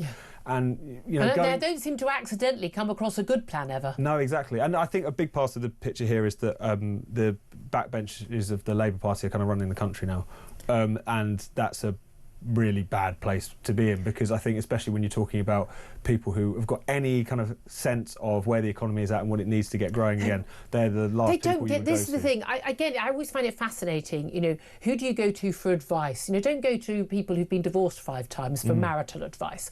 Don't go to people who've never started a business, never run a business, never even worked in the private sector to talk about how to grow the economy. I mean, you go to a cancer specialist if you've got cancer. I mean, this urge is like, last year they put up taxes on businesses in terms of the jobs tax, national insurance, which was a breach of the manifesto promises. And they were told by every man and his dog that was going to hit growth, and it was also going to hit employees. We were told no, ordinary working people, no, because businesses wouldn't be able to afford to give them a pay rise or to hire more people, or it would hurt working people by the fact that businesses would have extra costs because the threshold was lower at paying national insurance for employees, and they'd have to pay a higher rate, but they'd actually have to put up their prices. So everyone was hit across the board. It has a massive impact. Fewer people being hired, more people being laid off, people not getting the wage rises they need. Business is terrified of what's happening tomorrow and therefore not investing, not growing, not hiring people, worried about the employment's right bill as well. And so there we are. We've got fewer jobs, fewer pay rises. It's carrying on. And they're all going, well, no, it's fine. And what we should do now, after all those tax rises that made us not grow and have all those problems, the answer to that is more tax rises. I mean, taxing people more on their savings, taxing pensioners, taxing people who got a pay rise at work for doing the right thing or to cover inflation, taxing people because they bought a nice house for which they paid a fortune in stamp duty. I mean, often people have paid, 100 grand plus in stamp duty if they're buying these top-end houses. You don't buy one, I don't buy one, we're not buying them, that's not our market. But you know what? Those people already pay a shed load of tax. They're all paying 50% tax already. I don't know how many more increases in tax people at every end of the market, whether it's people on, 12.5 grand, just getting over the threshold of paying tax, or whether it's people earning, £48,000 who get £3,000 pay rise and end up just on the margins paying a higher rate tax bracket, or whether it's high earners. I don't know how much they're going to take when public services aren't getting any better. You're not getting anything in return for it. They're not investing in infrastructure. They're not doing anything good, and most of that money is basically going on pensions triple lock and paying people who have working age to sit at home. And the big missing piece of the puzzle in all of this is growth. I mean, when this government came in, they said they were going to have a laser-like focus on growth, and yet it's been pretty much stagnant, bumping around zero, for the longest time. Oh, no, highest in the G7, we keep being told, by like a 0.0001%. Exactly, we're told that we've won the tallest dwarf competition and we're supposed to be happy about it. But that's... You're allowed to say dwarf anymore. I'm trying to keep Please do phone in if the rules have changed. But it's one of those things where, again, questions about, tax rates and the size of the welfare state and whatever, they are important debates to be had. But there are a lot. It's a lot of an easy discussion to make about, where should money be redistributed? Where is it important that we change around the incentives? Where is it that we try to, again, take from this area of the economy to try and feed this area of the economy? In the absence of a growing economy, that becomes a zero-sum game. Yeah. And that's what it feels like right now. But it's not even that we're not growing the pie. We're making the pie smaller. No, and it's one of those things where people also feel like they're being penalised for making the right decisions. Saving, working. Exactly. And that is a Not having 6 kids. That is a really toxic mix. I mean, the fact that the Labour Party, under Keir Starmer, but also a little bit before then, have worked for so long to make themselves not look like the party of economic incompetence or of soaking the rich. They seem to have just completely destroyed that in the space of 18 months. Well, that's because you're a misogynist and a sexist. No, Rachel Reeves doubled down on this yesterday after an interview in the FT, told MPs that there was a lot of misogyny. No, exactly, which is the last, sort of refuge of the inept politician, is to reach for any of those isms. And you see Labour Party politicians do it, you see politicians across the piece do it, which is that you are being held to account for what a terrible job you've made of it, to turn around and to double down those accusations. I thought it was particularly chilling because I thought if this was just a lame line put out by a spinner, you think, oh, that's embarrassing. Why are they going to that? The fact that Rachel Reeves is continuing to accuse people of sexism, I think suggests that she actually believes it, which suggests that she's an even more immature individual than we realise. Also, if you don't want to have people thinking sexist things about you, don't burst into tears in the House of Commons on the front bench. Embarrassment of a frontline politician, Rachel Reeves. I'm sorry, that was embarrassing. And no, I did not feel an ounce of sympathy for her. It was an absolute abject embarrassment that she did that. And we know the reaction to a man or a woman doing the same thing, very different. Yeah, misogyny, my backside. But there we are.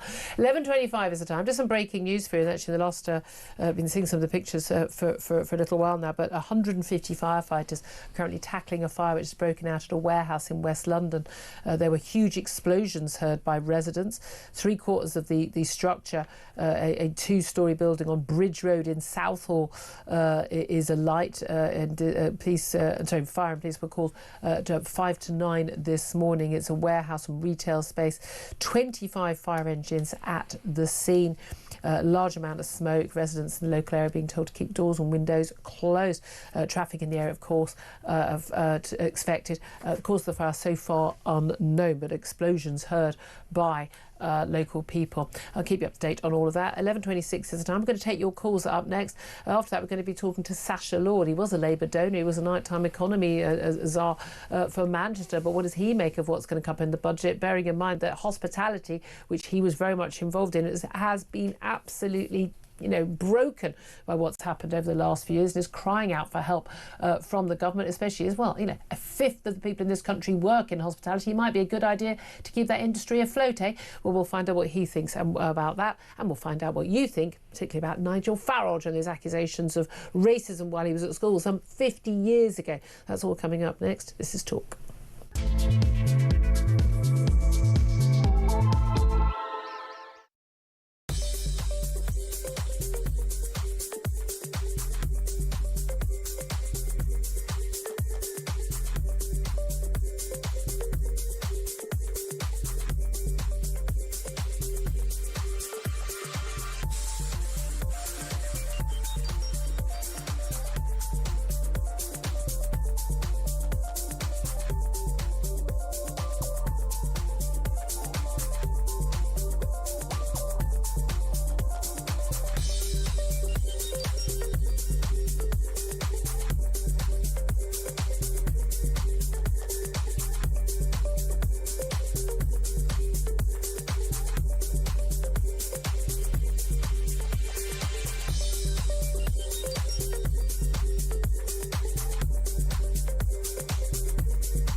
They will never ever... Big news coming this December. Our Talk TV app is moving to the Talk app. You can watch, catch up and listen to all your favourite shows and podcasts anytime, anywhere, all on the Talk app. From Monday, 1st of December, the Talk TV app will no longer exist, so don't miss out. So head over to your App Store or Google Play and search Talk now.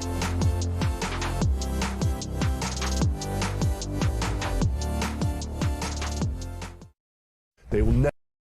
Across the UK, on DAB+, on YouTube, on your mobile, and on your side. This is Talk. Morning, welcome back to the show. 11:30 is the time. Let's go straight to your calls. 0344 499 1000. As usual, running late because we've been yapping too much. It's my fault, sorry. Let's go to Peter, who is in Surrey, wants to talk about those comments that Nigel Farage did or did not say when he was in the playground way back when. What do you make of them, Peter?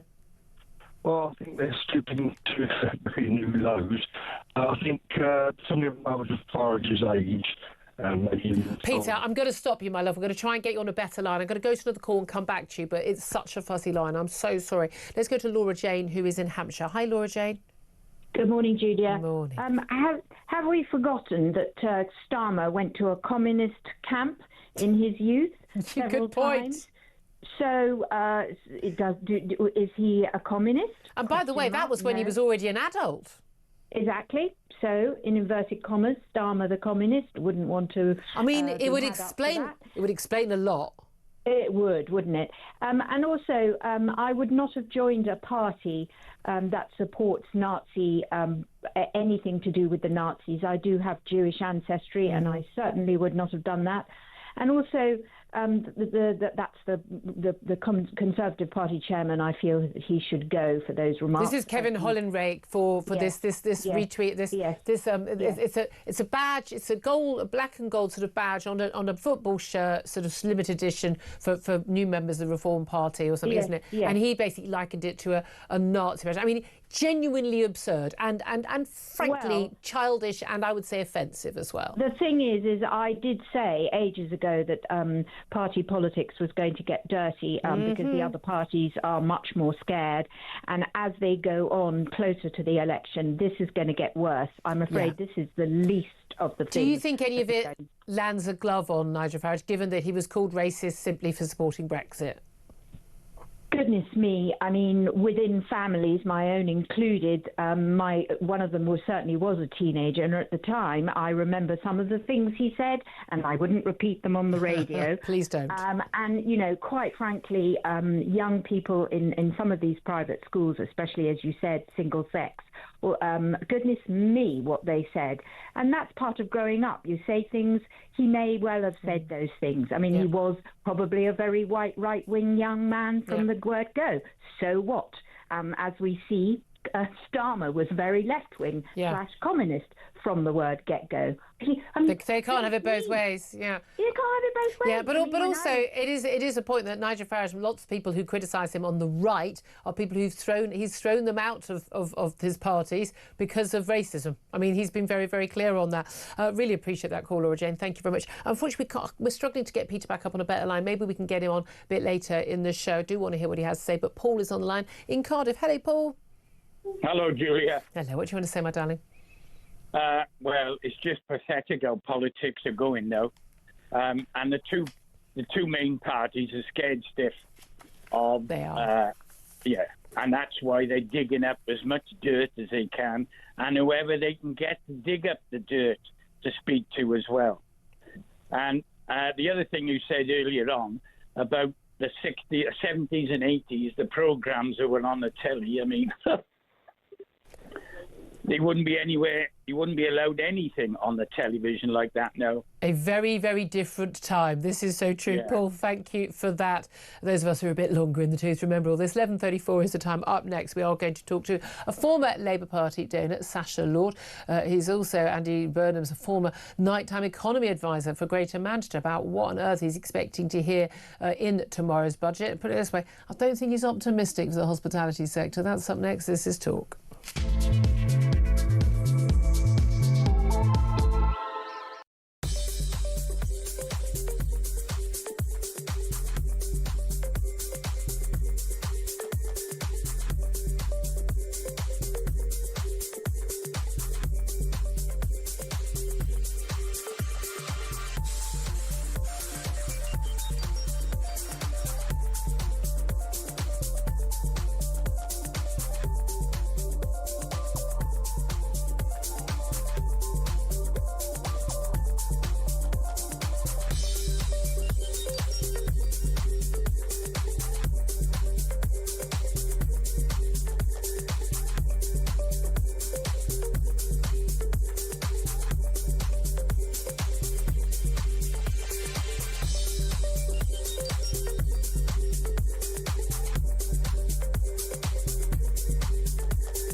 across the UK.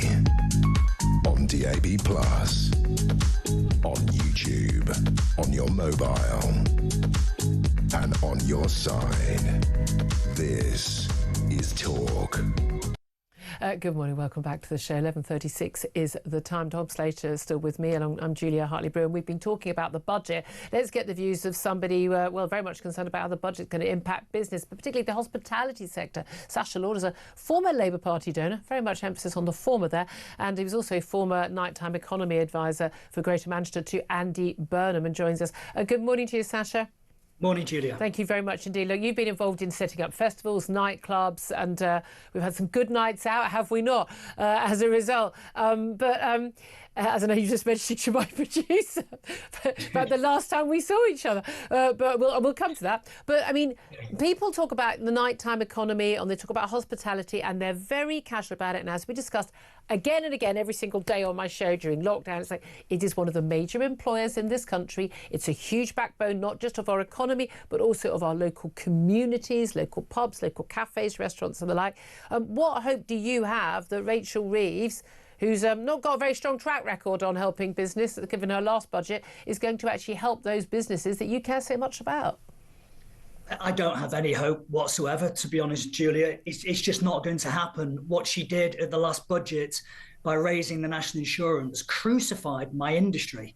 You know, you're right, we're the fifth biggest industry in the whole of the UK. We're the third largest employer. Since her last budget, we've lost 110,000 jobs in hospitality. And when you drill down into that, into the minutiae, the vast majority of those jobs are for young people growing up who maybe want to support going through college with a Saturday job in a pub or university. Those jobs are lost. And, you know, you're right, Julia. I was a Labour Party member. I was a Labour Party donor.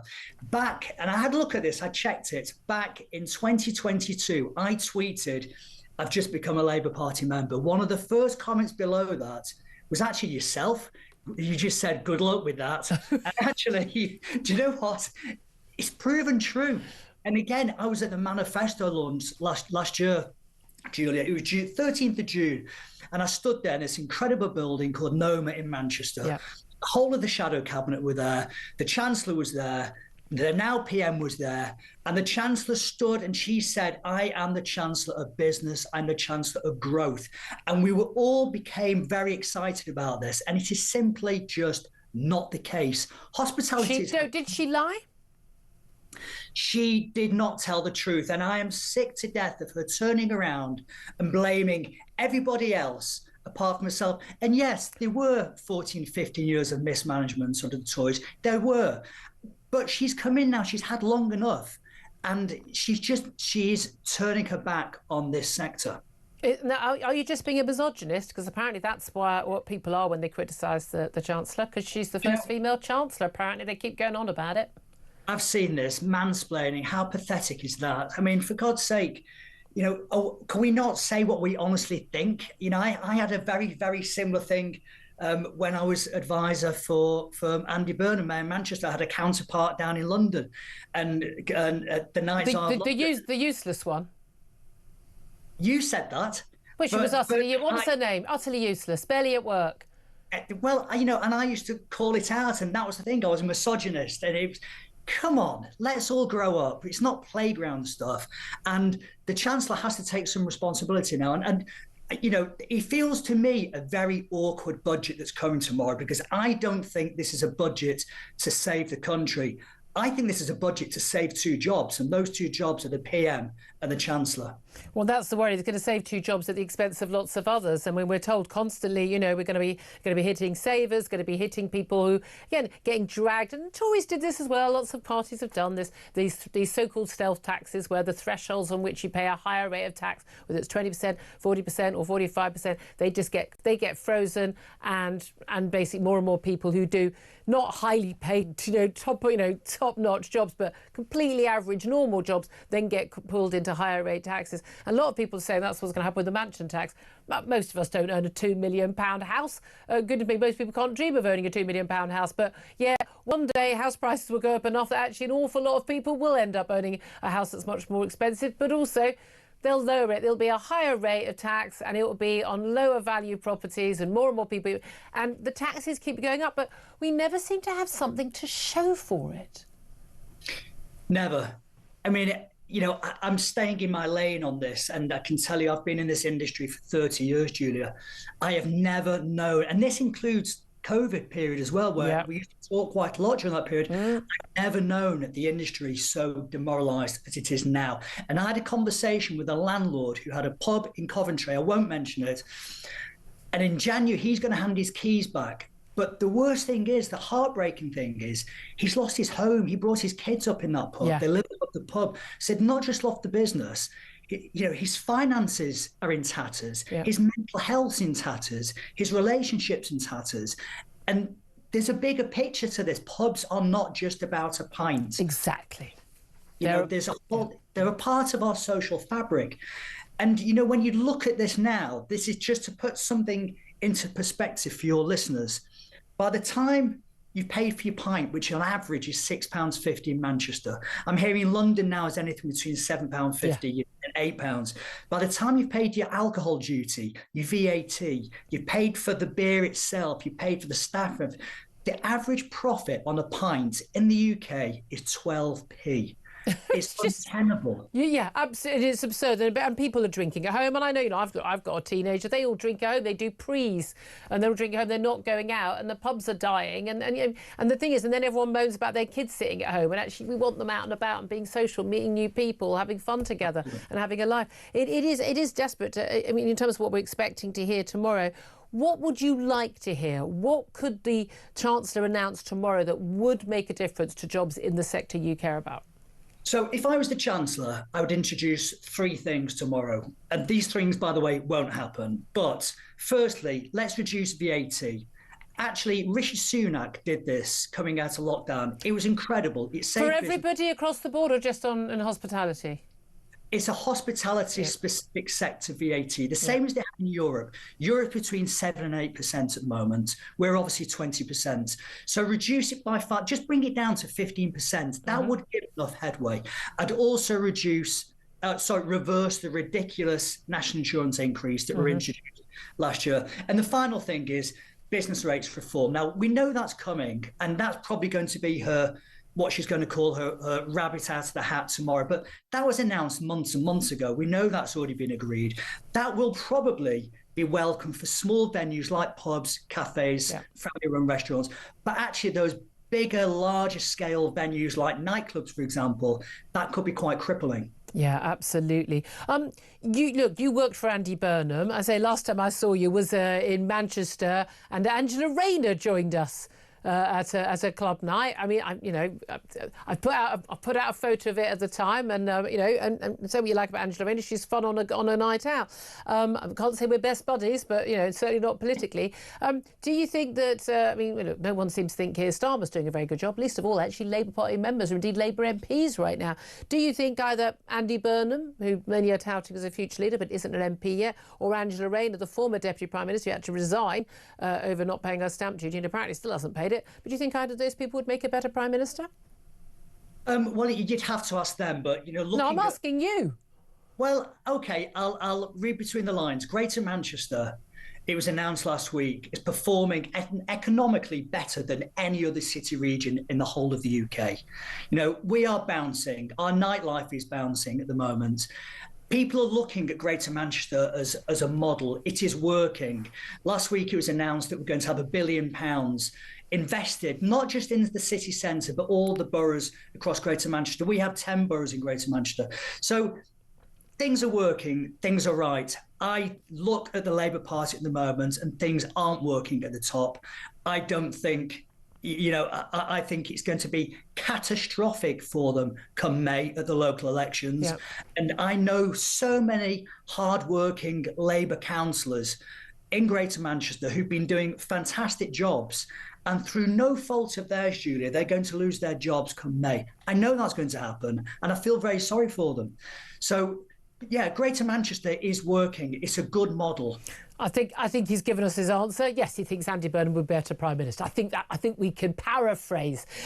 Sacha Lord, great to hear from you. Former Labour Party donor and former nighttime economy advisor for Greater Manchester to Andy Burnham. Tom Slater, listening to all of that, what do you make of it? I'm not entirely sure Andy Burnham would make a better Prime Minister. I think the question at the moment is who... He's further to the left. No, exactly. Well, he's decided that he is now. I mean, that's the thing about Andy Burnham, is that he's... Flip-flop Andy, as he was known in two leadership contests. This is a man, he was a new Labourite, then he was a kind of born-again left-winger. Lord knows where he is now with his sort of Manchester brand of Labour that he wants to revive. I mean, that's one thing that the Labour Party do have to reckon with, is that as terrible as the current shower at the top of the Labour Party are, and they are terrible, we can all see that, who is going to replace them? Andy Burnham, again, tried to do this putsch earlier this year, failed miserably.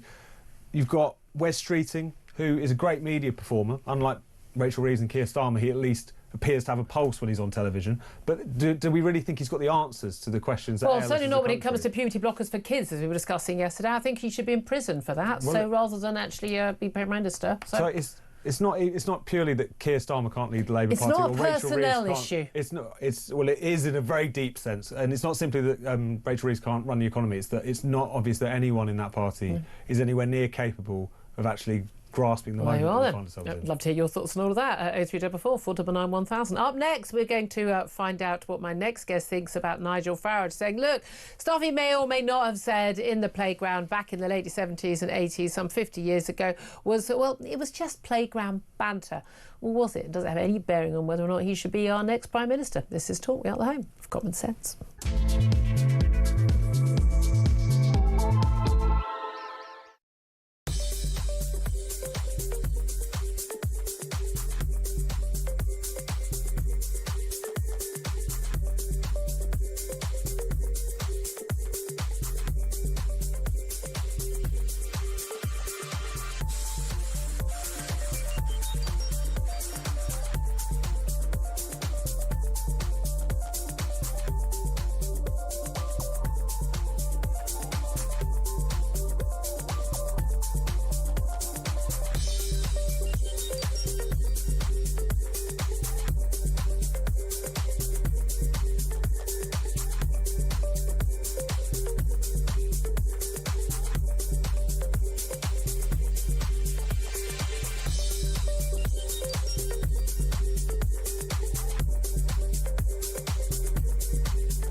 People smugglers are handing out a cheat manual to migrants on how to lie to claim asylum in the UK.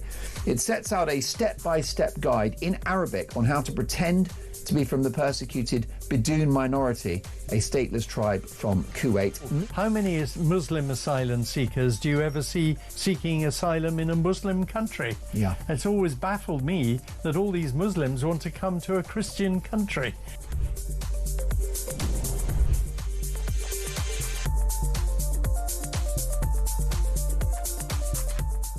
Big news coming this across the UK on DAB+, on YouTube, on your mobile, and on your side. This is Talk. Good morning. This is Talk the Home of Common Sense with me, Julia Hartley-Brewer. Coming up after midday, we're going to be talking to Jacob Rees-Mogg, which usually gets fun and lively. Right now, let's talk to Liz Webster. She's a commentator and also, let's face it, an anti-Brexit campaigner about what Nigel Farage did or did not say when he was in the playground at school some 50 years ago and whether it matters. Good morning to you, Liz. Hello, Julia. How you doing? Very well indeed. Thank you very much for joining me. Well, look, we've already played a couple of times this clip of Nigel Farage, this pooled clip where, after Reform officials had said denied any and all of the allegations, it's completely untrue that he had said racist and anti-Semitic things to fellow pupils when he was at Dulwich College in South London back in his teenage years, as he points out, some 50 years ago. He has now said, I would never ever do it in a hurtful or insulting way. And he says, and he does say, you can't remember everything that happened. He said, have I said things 50 years ago that you could interpret as being banter in a playground, that you could interpret in the modern light of day in some sort of way? Yes, i.e., yeah. It does sound like he may or may not have racially abused some fellow students. How much, if at all, does this matter? Well, I don't think it really does matter, actually, what happened then. What matters is the here and now. And when we're here collectively as a country and we're deciding who is going to be the biggest decision maker, then we have to think about what are the decisions that they're going to make, and are they the best person to make those decisions? So whatever we did when we were kids, of course, you know, we all did naughty things. And I'm very, very sure that I've never racially abused a classmate or anyone else. I'm 100% sure about that. So does it matter if he did, even if he says he didn't necessarily? We were talking about goose-stepping, telling a Jewish person that the Gaster Jews telling someone who of Asian heritage that go back home, various other things, Zekiles, goose-stepping in the playground, and he says it's all just fun or denies it. Some people say it happened, some people say it didn't happen. Are you saying that doesn't matter at all and has no bearing on the man right now? Because I'm quite surprised that you, from your background, would be saying that. Well, I think instead of having a debate about whether it matters, he's not saying I didn't do it. So there's no debate around that. He did it, it happened, and he is where he is, and he is here, hoping to get, he says he's hoping to get into number 10. And so the decision is for us as a collective nation to decide if he is the right person to do that. Do you think he is? So I personally look at Nigel's decisions in recent times. And when we particularly look in that at Brexit is what really has given him power. And he's benefited enormously from Brexit. How has he benefited? Because he was on the fringe of politics. And from the moment that the referendum actually won, Nigel became centre stage of our politics. I know he's not been in number 10, but he's been central to everything that has been going on in our politics because Brexit has been such an enormous issue. Wait a minute, so somebody who pushed an idea for years and then managed to get promises of referendum from the then Prime Minister, David Cameron, and then it happened and he won it, you're saying he benefited from it? I mean, I would say the country benefited from it. Well, Julia, I'm not going to go into that. I'm a farmer, and all of us farmers, we were split on Brexit, but we can all sit together and actually now agree that Brexit has been a disaster. Well, you want your EU subsidies, but there's no reason why we couldn't have given that money directly to farmers. That's a decision by government. It's nothing to do with Brexit. But, oh, no, but the trade deals. The trade deals are much worse than the subsidies because, that we're being undercut and all of the other things. Oh, well, but you'd think your friends in Europe would have given a better trade deal, then wouldn't you, given how lovely they are and how much you want to be ruled by them? But honestly, you're saying he benefited from it. But ultimately, it comes back to the promises. People voted for Brexit thinking that it was going to stop immigration. It's gone up. No, they voted for... No, actually, that's not the main reason people voted for Brexit. There's been extensive research into this. I know. But no, so you just said something. No, some people voted for it, baby. I mean, I've voted for them to control our borders, absolutely. Actually, most people, it was about national sovereignty and the right for us to dictate how we wanted our country to be run and not from bureaucrats. Anyway, no, but you say that casually. You've just said something that's untrue. Yeah, you've got me on here to talk to you about Nige. And, I've met Nige loads of times and I like him. He's a fantastic guy to have some good banter with. So for me personally, whatever he did, if he did do some bad things when he was a child at school, it was a different, he's the same age as me. It was a different world. There were loads of, the atmosphere was very different around race then.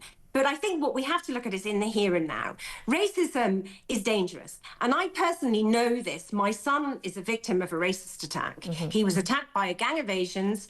13 of them were convicted. He was hit on the head 7 times with a hammer.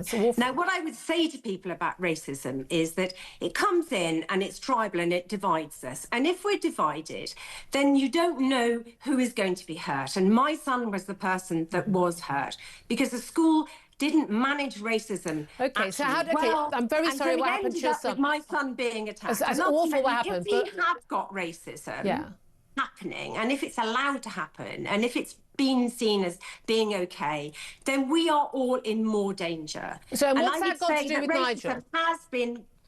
Racism has increased since the Brexit referendum, particularly the poster when he came out with it, and there have been the statistics. Talking about the poster about the picture of.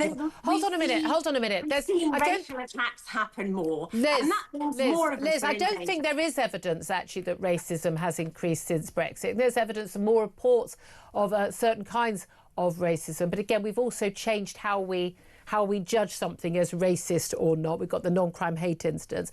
Anti-Semitism has certainly increased, since October 7th attack. But I mean, there's apparently been an increase in attacks on Muslims as well. But actually, as a general, in terms of the polling, there is less. Our country is one of the least racist in the world. So we've literally we're so short on time. Can I, Liz? Julia, but we have got immigration, xenophobia is the highest in this country right now. No, but arguing against people coming to this country en masse isn't xenophobia. And Brexit opened the door to more people coming here. Well, it didn't. No, it didn't. It was the political choice by Boris Johnson. It was the Australian point system. Yes, but that doesn't open the door to more people coming here. Which liberalised immigration. That is what caused more of it. And we left the Dublin Convention, which meant that we lost control of the asylum seeker routes, which meant more come here. And so ultimately, the decisions made by Nige, I think, since he's been in the public frame, Nigel Farage didn't make any of those decisions. He's not been in power. He wasn't even an MP until less than a year. He wanted Brexit and he wanted to leave the Dublin Convention. I don't think we have left the Dublin Convention. All of those things we have with Brexit. It was made. That decision was made. Have we left the Dublin Convention? I think we've left certain of the rules about look, we weren't returning people anyway. Liz, I think we're going round and round. Are you saying it's not Nigel as a child, it's not a teenager, it's Nigel now, and because of Brexit, you think that makes him? That is what makes, yes or no, that's what makes him unfit to be Prime Minister. I look at it through farming, Julia. Okay, and what I've got 10 seconds left. Is a disaster, and that's Brexit. Right. I'm not entirely sure I understood an argument there, but I'm not entirely sure there was a coherent argument there, with all due respect, Liz. She's an anti-Brexit campaigner, as I think you've heard, but doesn't think that what Nigel did or said in his teenage years matters, which is certainly what you're saying on the phones, but it's what he is now that's the problem. Love to hear your thoughts on all that. Rees-Mogg is up next. This is Talk.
across the UK.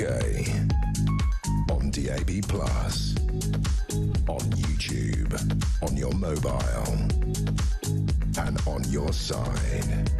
This is Talk.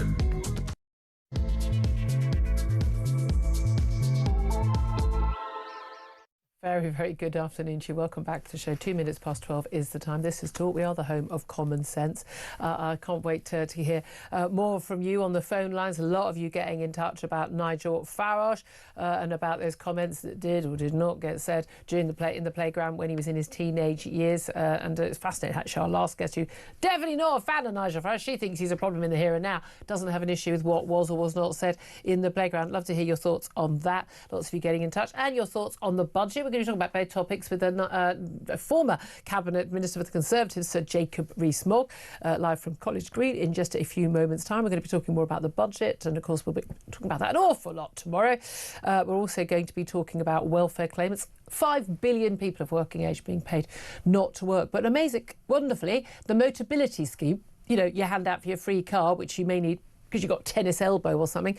Apparently, disability claimants are not going to be allowed to lease a BMW or a Mercedes or other top-of-the-range cars under that scheme, because basically you can get money from that scheme and then you just add on a load of money and then you can get a better car. But hey, if you've got that sort of money, should we really be subsidising you having a car? That is the big question. We're also going to be talking about what's going on in Ukraine. Trump and Zelensky are going to negotiate the remainder of a peace deal for Ukraine following initial talks. The US and Ukrainian officials agreed on a new 19-point plan, rather different from the 28-point plan, which basically, to all intents and purposes, the Kremlin wrote for Donald Trump. But the US and Ukrainian presidents are going to decide the most politically sensitive decisions.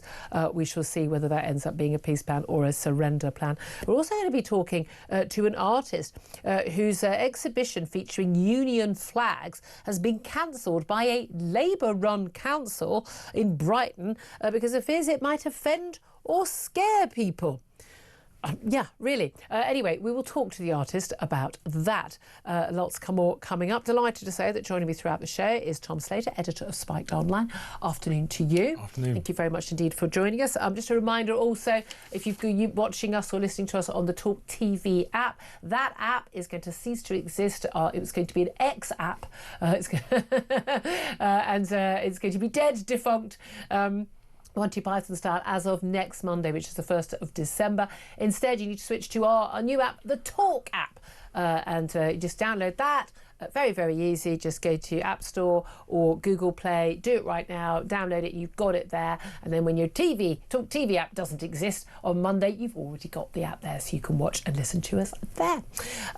Also, as I say, it is a number to get in touch about anything we are talking about, but in particular about Nigel Farage denying claims from former classmates at Dulwich College, a private school in South London, that he made racist and anti-Semitic comments to them at school some 50 years ago. He dismissed his words as playground banter. What's your reaction to that? Does any of it have any bearing on whether or not he's fit to be Prime Minister or not? Give us a call, 0344 499 1000. Text the word talk in your message to 87222. Get in touch on X at Talk TV. Calls are charged at the national rate. Text, of course, cost one standard network rate message, and messages on X are, of course, free.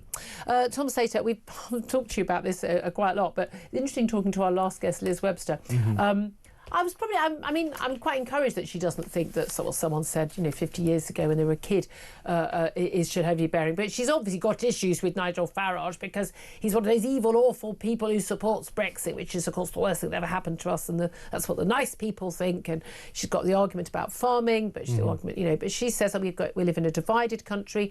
Brexit has made racism and division much worse, and that's the problem with Nigel Farage and his policies, rather than something he did or did not say to a classmate or 5 classmates or wherever it was back in the 1970s or 80s. What do you make of that argument?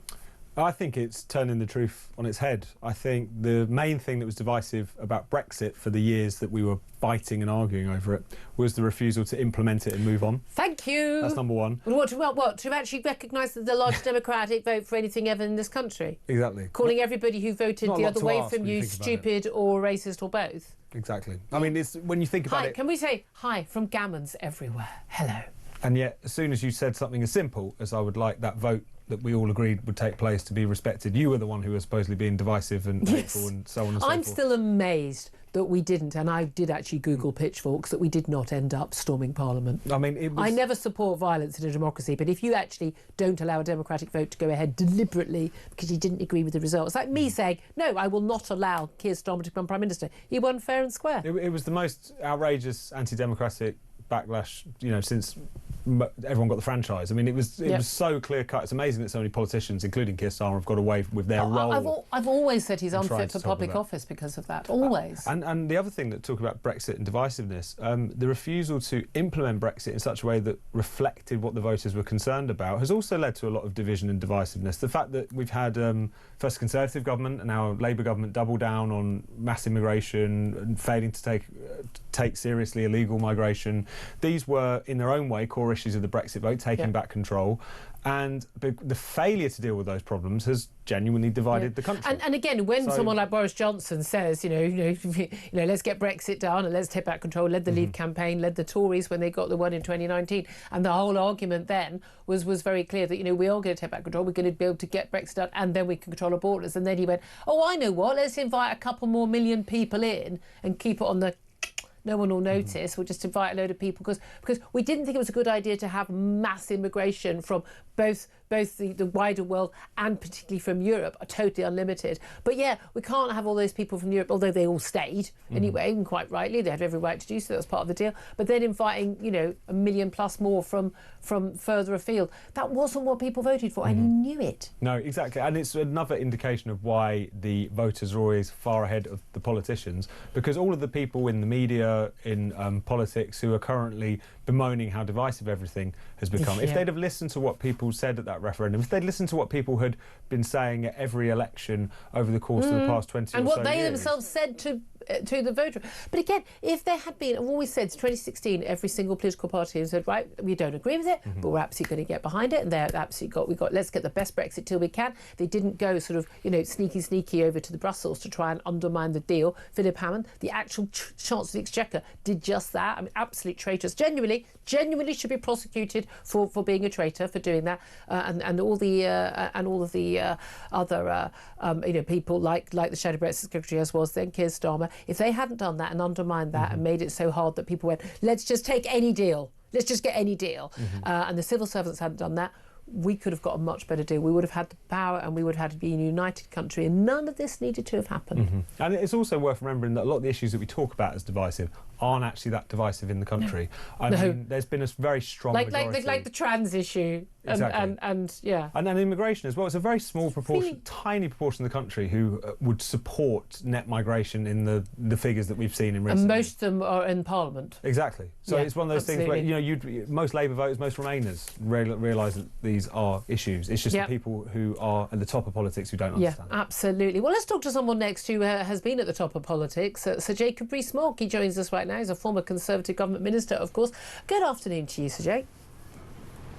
Hello, good afternoon. Hello. I appreciate you joining us. It's interesting, actually, you're standing in College Green. We've just been talking about Nigel Farage and this claim that it was playground banter when he's accused by a number of people he was at school with of racial slurs and lots of comments and goose stepping and saying he supported Hitler and goodness knows what. Now he has sort of denied the generality and the specifics, but doesn't deny. He says, I don't remember everything necessarily. Now we've just had a guest on who was saying, look, they don't have an issue with what was said 50 years ago, whether he denies it or not. They have an issue with the divisiveness that they believe that as an anti-Brexiteer that Nigel Farage brings to the country now. What do you, as someone from a different political party but a colleague of his at a station, but also as a leading Brexiteer, what do you make of that criticism? Oh, it's utterly silly, and whoever you had on should listen to the Home Secretary, Shabana Mahmood, who I thought made a very powerful point in the House of Commons last week when she said she'd been at the sharp end of very unpleasant racism, and she thought the way to have a settled country at ease with itself was to control our borders. So you don't need to listen to me as a Conservative figure who's broadly sympathetic to Nigel. Listen to the Socialist Home Secretary, who puts it really clearly and extremely powerfully. She actually used foul language to the shock of her mother in the chamber of the House of Commons, which I thought reinforced her point. I for once, thought that the language was suitable.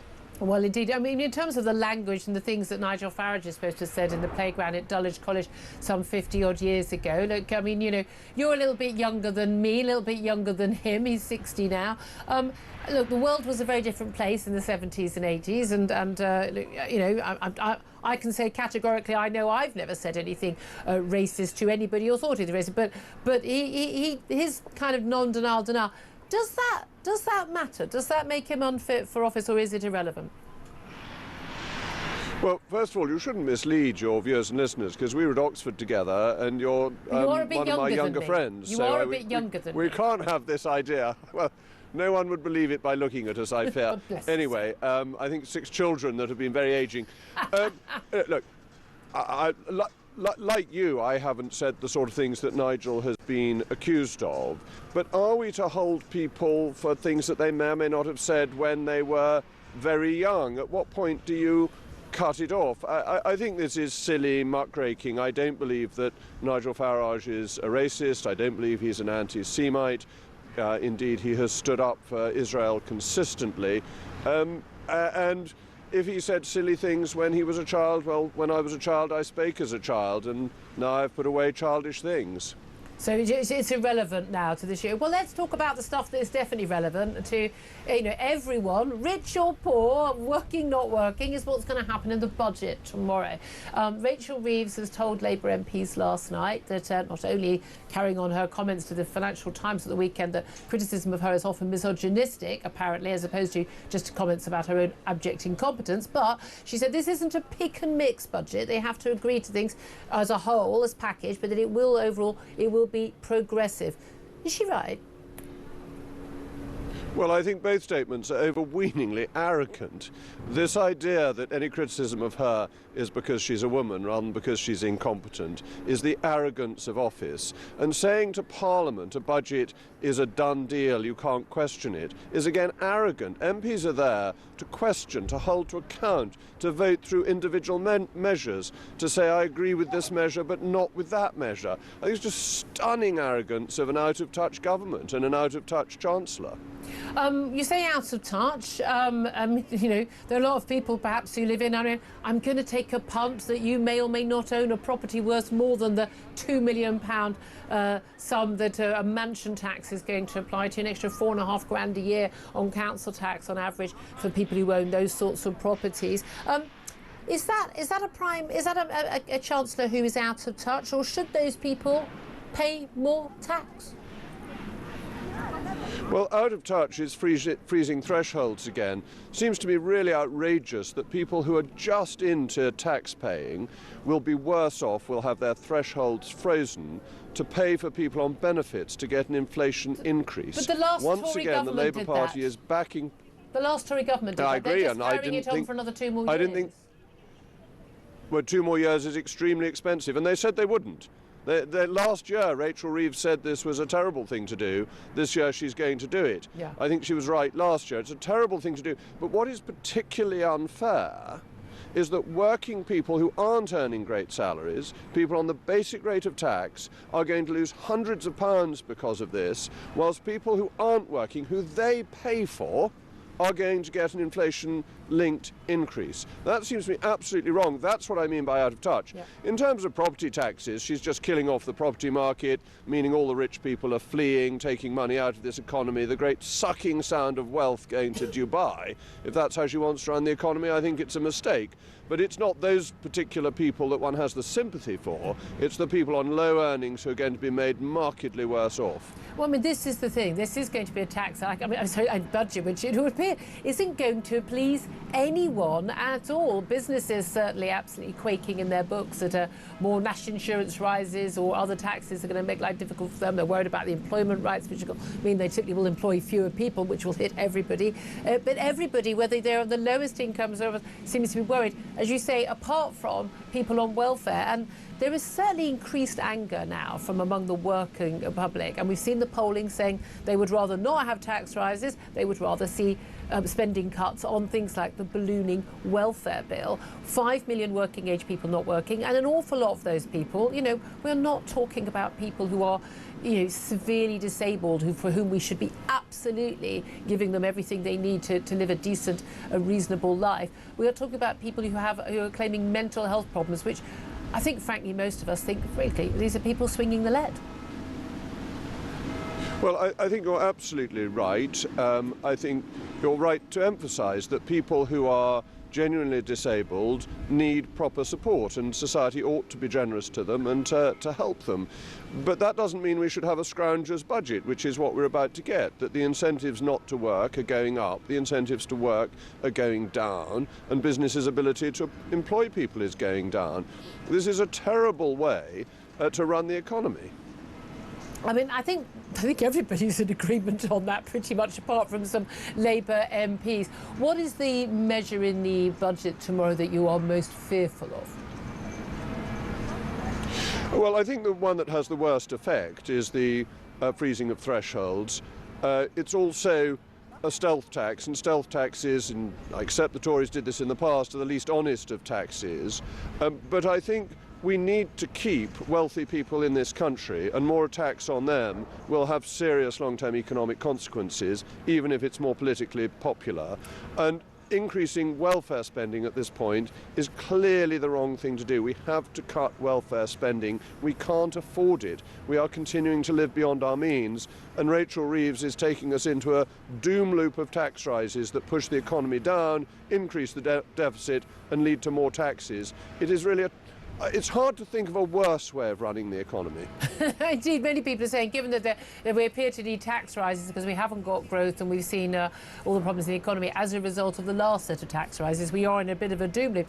You must welcome, though, you mentioned welfare a few times there, the news that the Motability scheme, which helps people with disabilities to get vehicles, sometimes free, sometimes a contribution towards them. Although I'm fascinated by some people needing cars. I mean, I completely understand if someone is physically disabled and can't get on the bus, but I'm not entirely sure why an awful lot of people entitled to them, and there are a huge number of people entitled to them are, but they're going to be barred from being able to get BMWs and Mercedes, at least. Is that at least good news? Well, but it's trivial in the scheme of things that far too many people are eligible for the Motability scheme. You rightly say that we thought it was for people who were in wheelchairs or needed cars adjusted because they had a serious disability, but it seems to have become for almost anybody who wants to get it, and that can't be right. The number of cars bought on this scheme is one of the major supports for the car industry, so you have a state-subsidised car industry on benefits. This can't be a sensible way to do things, and the whole system's got like that. The taking away the face-to-face interviews for PIP has made it easier to get claims for people who don't necessarily warrant them. We need to put back controls, and we need to make sure benefits go to people who deserve them, because then you can treat the people who deserve them generously, but only if you stop them going to people who don't either deserve or need them. But the thing is, your government, I mean, Ian Duncan-Smith was brilliant at an awful lot of this when he was Work and Pension Secretary. It was actually was really working to get more people into work, getting rid of, their workless households, the households that generations had not worked, people on welfare, putting people on universal credit, requiring people to actually look for... Things were going in the right direction. Then we had lockdown. Look, you and I, we talked about it many, many times, but we massively damaged the economy. We're in a lot of the mess because of that.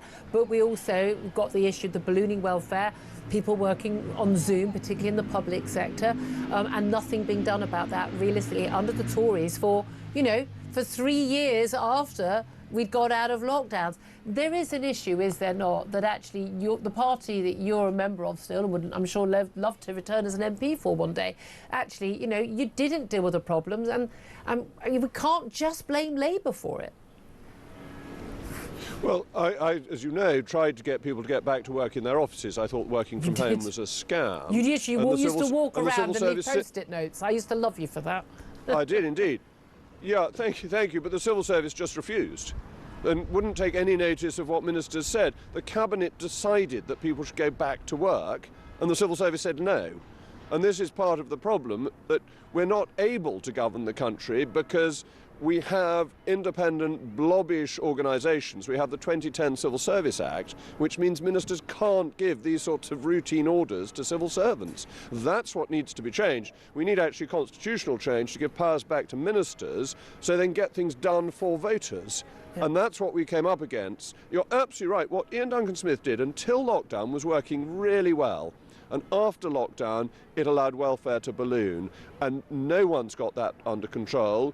Labour's now had nearly 18 months to do it. It is now their fault. Realistically, looking at the polls, I mean, if there'd been an election yesterday, according to a poll the other day, Conservatives would have had just 14 seats. Doesn't bode well for your chances of returning in Somerset North.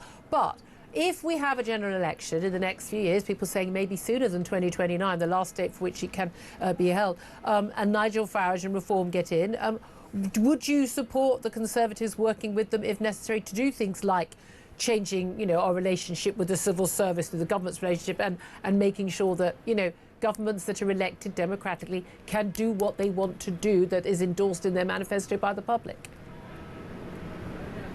Oh yes, of course I would. I'd be in favour of doing a deal with them before an election to try and maximise the share of the vote for the two parties that broadly believe in the same things. Yep. At the moment our differences seem to be personality types rather than anything of substantive policy.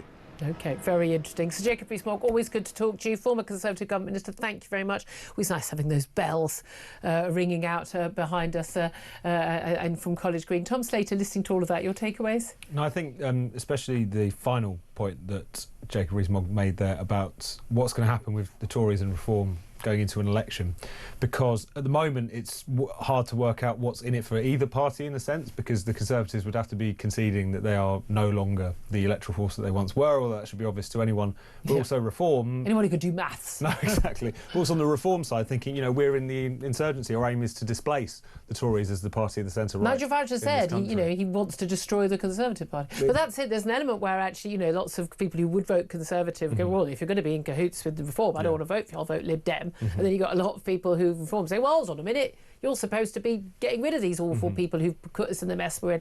I do find it interesting, again, when you talk about things like the 2010 Civil Service Act and the inability of governments once elected to do the job, and we saw this with Brexit, we've seen it over welfare, we've seen it on...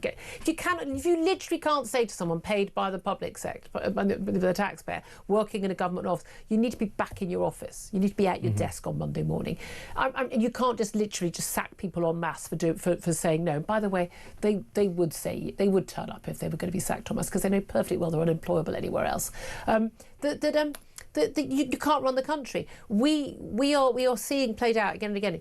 I mean, how weak and lily-livered the Tories were. They had a massive majority. They could have got that through, right? But there would have been strikes. Well, so be it. We'll draft in the army. We normally do, don't we, when they're not busy going to be fighting Russia after we give a surrender plan to Ukraine. But the fight against the blob, it's not going to be about dealing with, if Reform get in and they work with or without the Tories, whoever, the fight is not going to be with the benches opposite in the Commons. It's going to be the people working in government who are going to try and undermine them. That we need to stop that. I don't care whether it's a Labour. Labour can bring in any measure they sodding well want that they've got the support for in Parliament. I can argue against it, I can disagree with it, I can say, you know, I think Wes Streeting is wrong about this, or he's talking about a milkshake tax right now in the House of Commons, or the Prime Minister's wrong about this or that. But they're democratically entitled to do that if it was in their manifesto and they're the democratically elected government. And we need to have the same for any government that is elected of a different political hue. Now, the civil service has become a big problem for all kinds of reasons. There's the kind of blob mentality that is often discussed, the way in which it does generate its own kind of political biases. Also just its own... well, like the BBC. There's also just its own dysfunction. I mean, Labour, I think, have really found that coming into office. They kind of assumed that the civil service are the sort of people they could do business with, but they find exactly the same problem. You pull a lever, nothing happens. And then you've also just got... It has its own interests. So when you have a Tory administration saying you'll need to get back to work because a lot of their...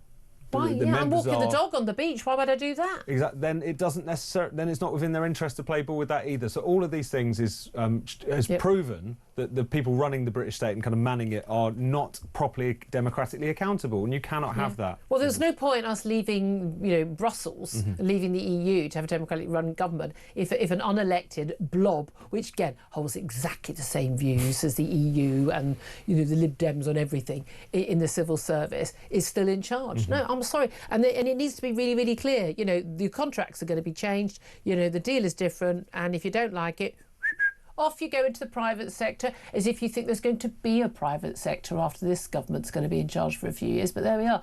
12:26 is done. I'd love to hear your thoughts on that. Lots of you still getting in touch about Nigel Farage on that. Playground banter, was it, wasn't it? Did he, didn't he do it? Does any of it matter now?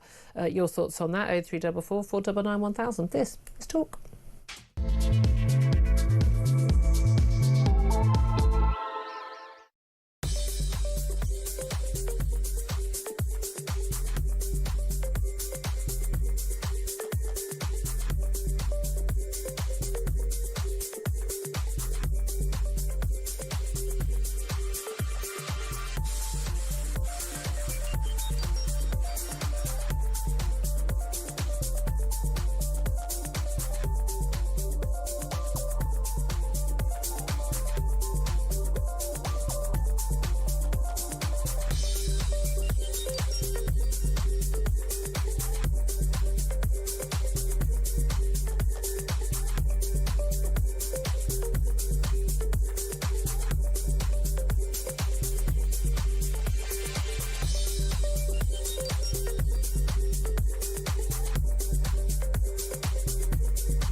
December are people smugglers are handing out a cheat manual to migrants on how to lie to claim asylum in the UK.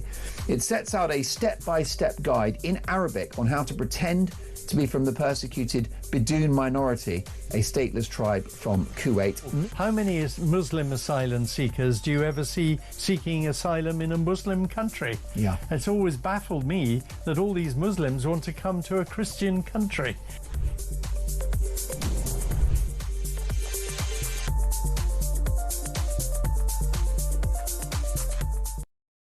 Across the UK, on DAB+, on YouTube, on your mobile, and on your side. This is Talk. This is Talk. Welcome back. 12:30 is the time. Coming up, we're going to be talking about what the heck is going on with Donald Trump and the White House and this so-called peace plan, or the 28-point surrender plan that Russia came up with. Now a 19-point supposedly sort of peace plan that Europe has come up with. We'll talk about that in a few moments. First up, let's get your calls on 0344 499 1000. Still want to have your say on Nigel Farage, but also on the budget. Brian is in London. Brian, what do you want to say? Good morning. Afternoon. Oh, good afternoon. I know. Do you know what? This day has gone as quickly as the year has gone. Better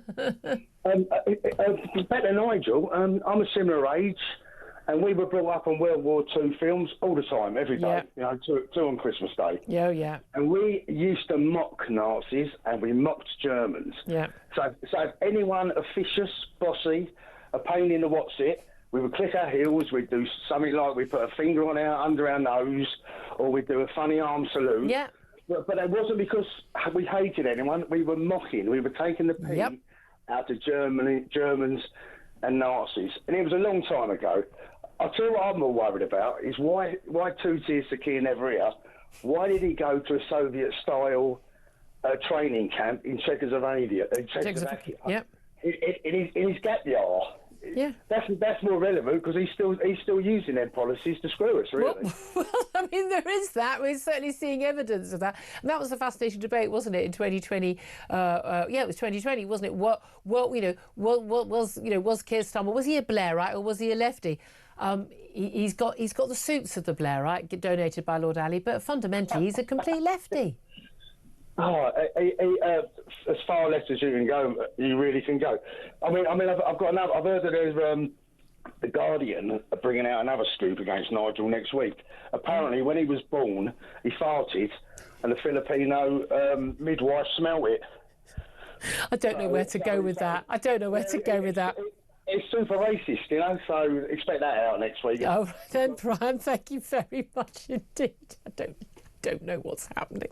Let's go to Andrew, who is in Chelmsford. Hello, Andrew. You want to talk about the budget, don't you? Yeah, I'm slightly been put on the back foot there by the previous haven't we all? Haven't we all? Yes. Yeah, I'll try and sort of gather myself. So, I want to have a little rant / share my thoughts on the budget. Yep. So, I want to give you a little bit of context. I've been an employee where I paid significant amounts of tax over the years. Yeah. I've been an employer where I paid salaries, national insurance contribution, corporation tax, and then taken, my take out of that paying tax every stage along the way. My footprint on the state over the years is negligible. My kids went to independent school, private healthcare. Look, no one's going to shed a tear for me. So please, that's not what I'm asking here. I understand the social contract. I have no objection to paying tax. But I do expect to see some tangible evidence of that tax take is being deployed effectively. But what I despise more than any that is the politics of envy. Oh, I know. I'm going to explain to people how this manifests itself. Everybody was talking about millionaires going abroad and all this stuff, but there are other ways that this will manifest itself. I've invested in companies, start-up companies, early-stage companies, where I've lost all my money, okay? But I understand the risk of that. The risk-reward, you either make money or you lose money. But when you lose money, you take it on the chin, okay? Now, how this plays out is that someone like me, at this point in time, any risk capital that I may have, I don't deploy it. It doesn't make sense to me anymore. So that means jobs don't get created. There's a huge amount of latent potential out there that won't be deployed because people like me are saying it just doesn't make sense anymore. It's not worth it. It doesn't make sense. And I am in the crosshairs of I've done everything right. I've saved for the future. I've got a pension. I've done everything that I was advised to do. ISIS, blah, blah, blah. And now she's coming for more. And it just doesn't make sense. And it sticks in the craw, and that's the thing. And again, you weren't handed it. There's this idea. I keep seeing this with Labour MPs and something people put on social media, and there's this idea that's like, and you get it from the Green Party, Zach Balansky, their new leader as well. This whole idea, stopping the yachts is, we don't want to stop the boats, we want to stop the yachts. It's like I am intensely relaxed about a billionaire or a millionaire having a yacht. Good for you, I say. I wish I could afford one. And just to reiterate, I'm a capitalist, but I believe in a social social contract. It makes sense to me. But at this point in time, that relationship between the capitalists who understands a social contract doesn't make sense to me anymore. No, exactly. No, and that's it. An awful lot of people, again, I know an awful lot of people say perfectly happy. They're big earners. They're really happy to pay their fair share of tax. But there comes a point when it's just a punishment beating rather than sharing out the burden. Andrew, I couldn't agree with you more on all of that. Brilliant call. Thank you so much indeed. 0344 499 1000 to have you all say that is the number. Up next, we're going to talk to a former advisor into the White House, Steve Gill, about what is going on with Ukraine. This is Talk.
across the UK, on DAB+, on YouTube, on your mobile, and on your side. This is Talk.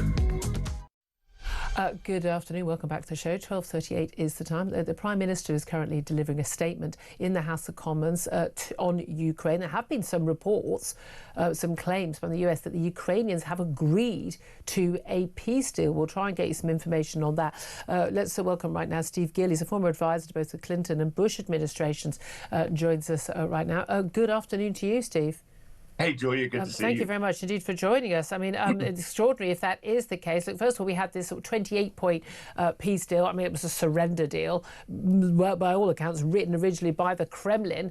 Russia being given more land than they've even managed to conquer over the last best part of 4 years of war. And now we've got a European 19-point plan, which basically takes out a lot of the more egregious claims of the Russian plan.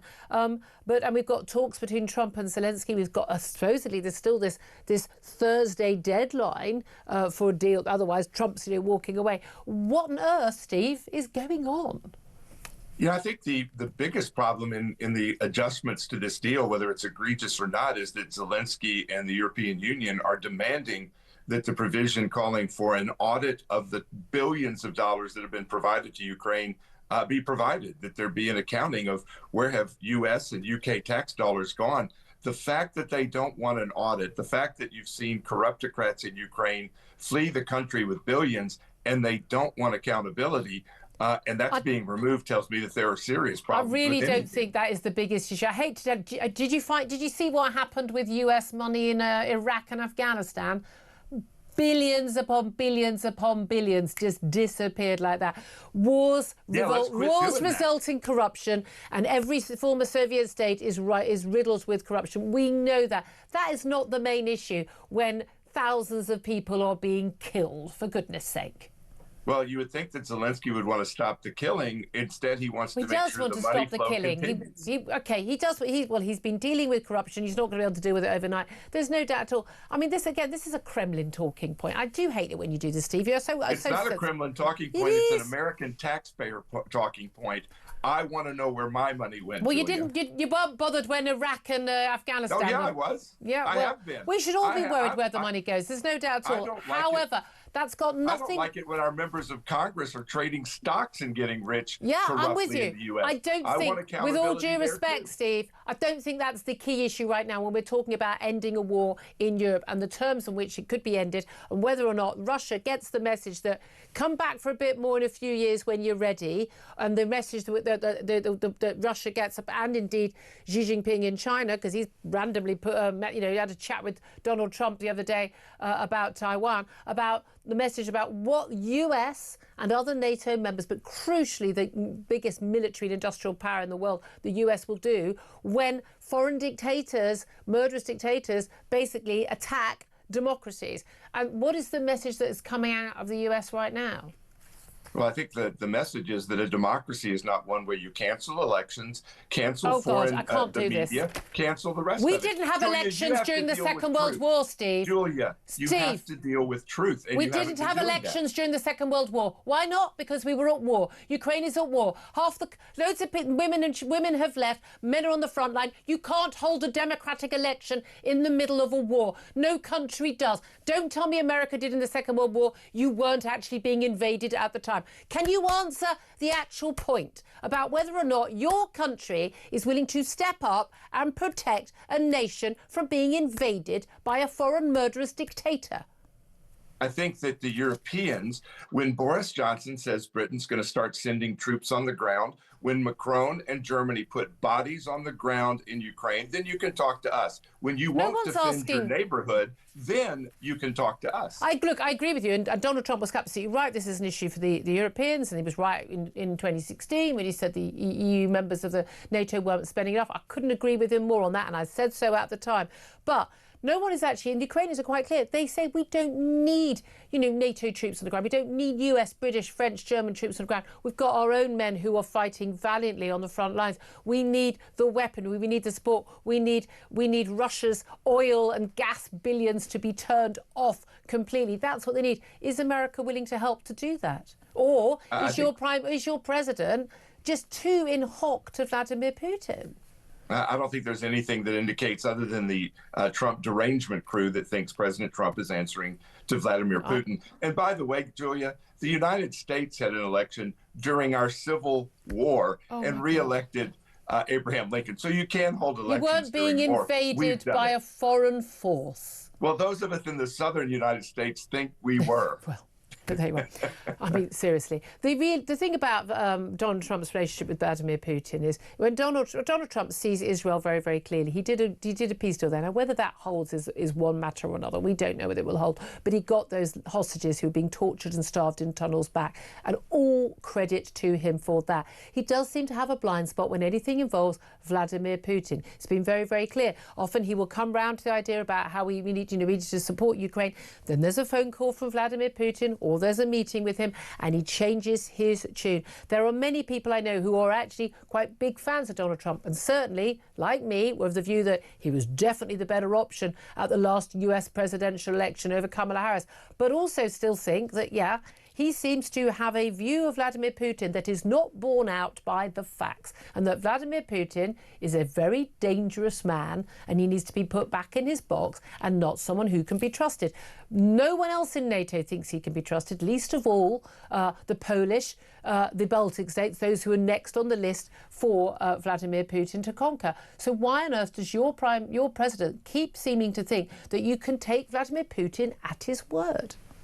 Because I think you have to have two willing partners to get any kind of a peace deal. And as long as Vladimir Zelensky keeps demanding that the war continues until they are given back the territory that has been taken, until Vladimir Zelensky acknowledges that NATO expansion is not going to happen. He still demands that NATO expand into Ukraine. Vladimir Zelensky has, not demand, NATO doesn't expand. People apply to join because they're scared of being invaded by Russia. I wonder why they would be scared of that.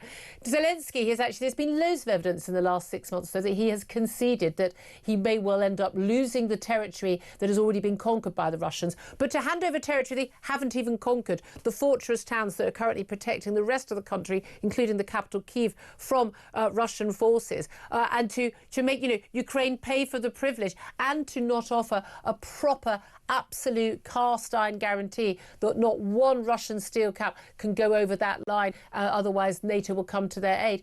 Why would any leader of any country, including Ukraine, agree to anything else?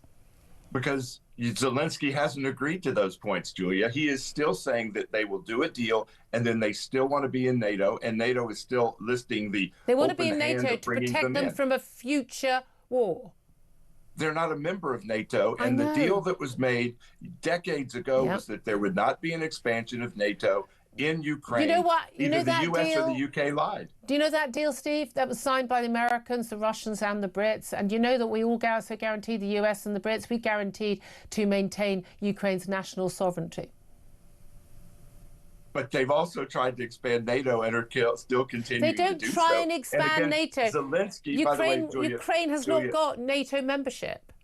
They haven't yet, but they keep saying that's what's next. Why do they want it? Why did Finland want to join? Why did Sweden want to join? They never felt the need for NATO membership before. Why do they want to join? Why do the Baltic states want to be in NATO? Why does Poland want to be in NATO? Could there be any reason between all of these countries about why they want to be in NATO?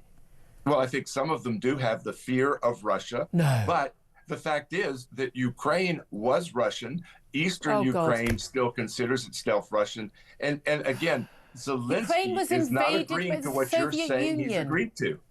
You need to listen to what Zelensky's saying, Julia. He is not agreeing to what you're pointing out, that he is willing to concede the territory. He's willing to concede that he can't have it now, but they're going to take it back. He's the one wanting to have a future war. No, not conceding to a foreign national invading force taking their territory. Just out of interest, which part of America are you happy for Russia to invade and you would just go, yeah, fine, keep it? Just tell me, which part of America? I think we would defend our country. Julia, you have hundreds of thousands of Ukrainian men draft dodging and fleeing. They should fight for their country the way we have done in our country in past. I hate to tell you, Steve, in the past, I hate to tell you, only 40% of young Americans said they would fight for their country in America. You're going to have a problem if and when a war does happen yourself.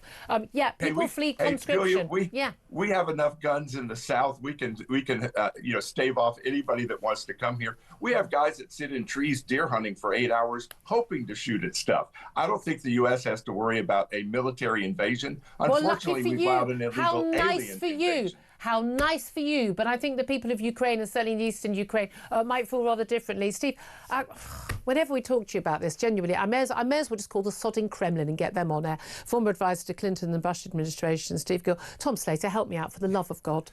Bit of an indication of how we got here with this peace deal, I suppose, insofar as there's a lot of people, not just in American politics, but in politics generally, who have bought into this idea that somehow Ukraine are the problem. And they brought it on themselves. Look, we can talk about the broader context in which this conflict erupted. Of course, there are two sides to every story. That's not what this is. It's blaming Ukraine for its own invasion and blaming Ukraine for for peace not suddenly breaking out. What is being talked about is essentially they need to capitulate or else, and that is something which obviously no leader of Ukraine, regardless of whether it's Volodymyr Zelensky or any of the alternatives, would have happily agreed to. Absolutely. Or we would... sorry. What a helpful time to be sneezing. I do apologise, everybody. Winston Churchill will be rolling in his grave. 12:49 is the time. Up next, well, he certainly would be rolling in his grave, about a cancellation of a flag exhibition, a Union flag exhibition. Union flags like you've never seen them before. But we're going to be talking to the artist who has been cancelled by a left-wing council. Funny that. This is Talk.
Big news. People smugglers are handing out a cheat manual to migrants on how to lie to claim asylum in the UK. It sets out a step-by-step guide in Arabic on how to pretend to be from the persecuted Bedouin minority, a stateless tribe from Kuwait. How many Muslim asylum seekers do you ever see seeking asylum in a Muslim country? Yeah. It's always baffled me that all these Muslims want to come to a Christian country.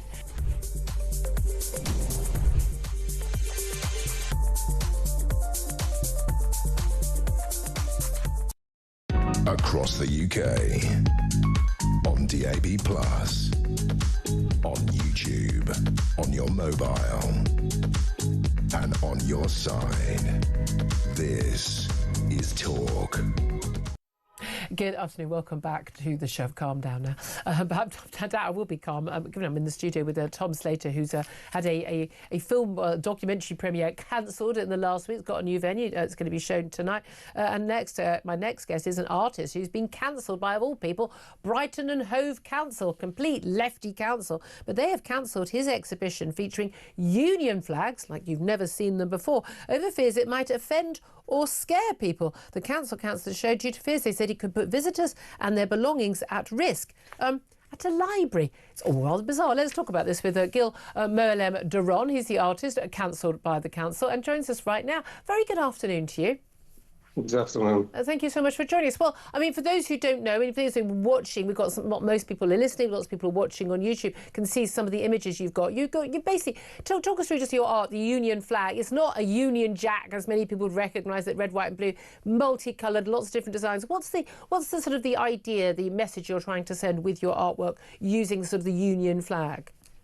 Okay, there are two messages or interpretation of the Union Jack or the Union flag.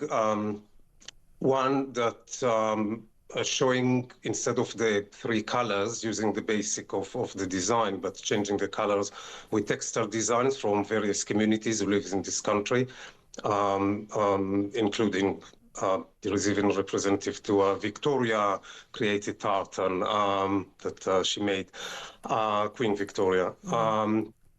And the other matter of this flag is that it's ever changing, so it's basically being updated as other communities joining this country. Yeah, and it's about, okay, I mean, it's basically representing and celebrating diversity. It's created in collaboration with the organisation Stand Up to Racism. Now, there might be some people who say, oh, I don't want you messing with the flag, but this is art. I 100% defend. I think these images are absolutely stunning and beautiful, I have to say. But the local council said that this would somehow... and that's what I can't work out. They said that displaying national flags, this was going to be at Jubilee Library in Brighton, displaying national flags could be taken out of their artistic context and could put visitors and their belongings at risk. You got a phone call and then an email saying that library visitors might encounter the work unexpectedly and take offence. Who entering a library, seeing these images, would take offence at them? Would they take offence at them because it was the Union flag at heart, or would they take offence at them because it was diverse representations on the Union flag? Which was the concern? Do you know? No, really, this is need to be asked to the council and the library. What I do like to mention is that together with this interpretation of the Union flag or the Union Jack, there were two other flags supposed to be part of the exhibition. One is the St. George flag, and the Union Jack slightly modified to include the historical facts about, for example, St. George, that was a Palestinian and a migrant. Originally, his grave is in the country I migrated from. And that on the Union Jack, you know, the English originally were a Germanic tribe. They are Angles, you know, so I'm mentioning that. And they were also migrant, or if you want, colonizers. And hence we have the Wait a minute, English. so we're colonizers even though we were colonized. It's so difficult to keep up. I know that was a red, white and blue flag, and it's got English, German, and the English were migrants. There's a lot of this argument, isn't there? But look, I don't view my country in that way. I don't view my flag in that way. However, I wouldn't find it offensive. I certainly would never want an artwork cancelled. I mean, nice to see it. I think the images are very, very beautiful. They are political, you could argue. But what is your reaction? Have you found somewhere else to? I mean, this is an exhibition that has been in many other places before. Have you found somewhere else to hire? And what's your message back, very briefly, to Brighton and Hove Council? I really baffled. This flag was at the library in the past. It was on bus stops in Brighton. It was at the Tate Modern, Turn Contemporary, at Margate 3 days after Brexit, and there were no incidents from any sides. So I think we are getting into a culture of fear, considering some of the action by the far right, recent actions, and I think that's what they're afraid for. They think the far right is going to be, I mean, again, who they're referring to as far right, because I think they include me, they're going to be upset about it, and they're going to, I don't know, storm the library or something. Is there much of an issue with the far right in Brighton and Hove? I mean, there were incidents in the library in the past against transgender people. Were there women asking men to get out of the ladies' toilets? No, there was exhibition there. There were reading by trans people.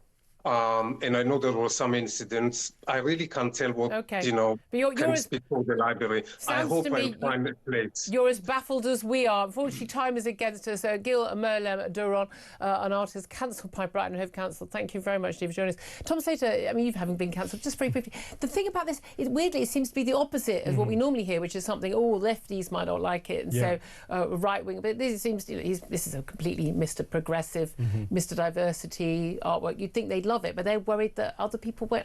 I'm so confused. But either way, no one should be cancelled like this. No, absolutely. A lot of the time it's politics. A lot of the time it's just plain old cowardice and risk aversion, and that probably seems to be the case here. I can't imagine Brighton Hove Council were offended. Bella Sankey leads that. We've spoken to Bella Sankey. I mean, she's all about the migrants. Exactly. So you would think that, but this is again, it's just cowardice. The world has gone mad. I mean, I don't. My thing in anything. If someone's going to be offended and not like something, they might kick off. Well, they're the problem. So you police them. You know, I would argue you shouldn't have highly political things in the library. But I mean, the flags look fine to me. I mean, I don't know why everyone's so obsessed with St.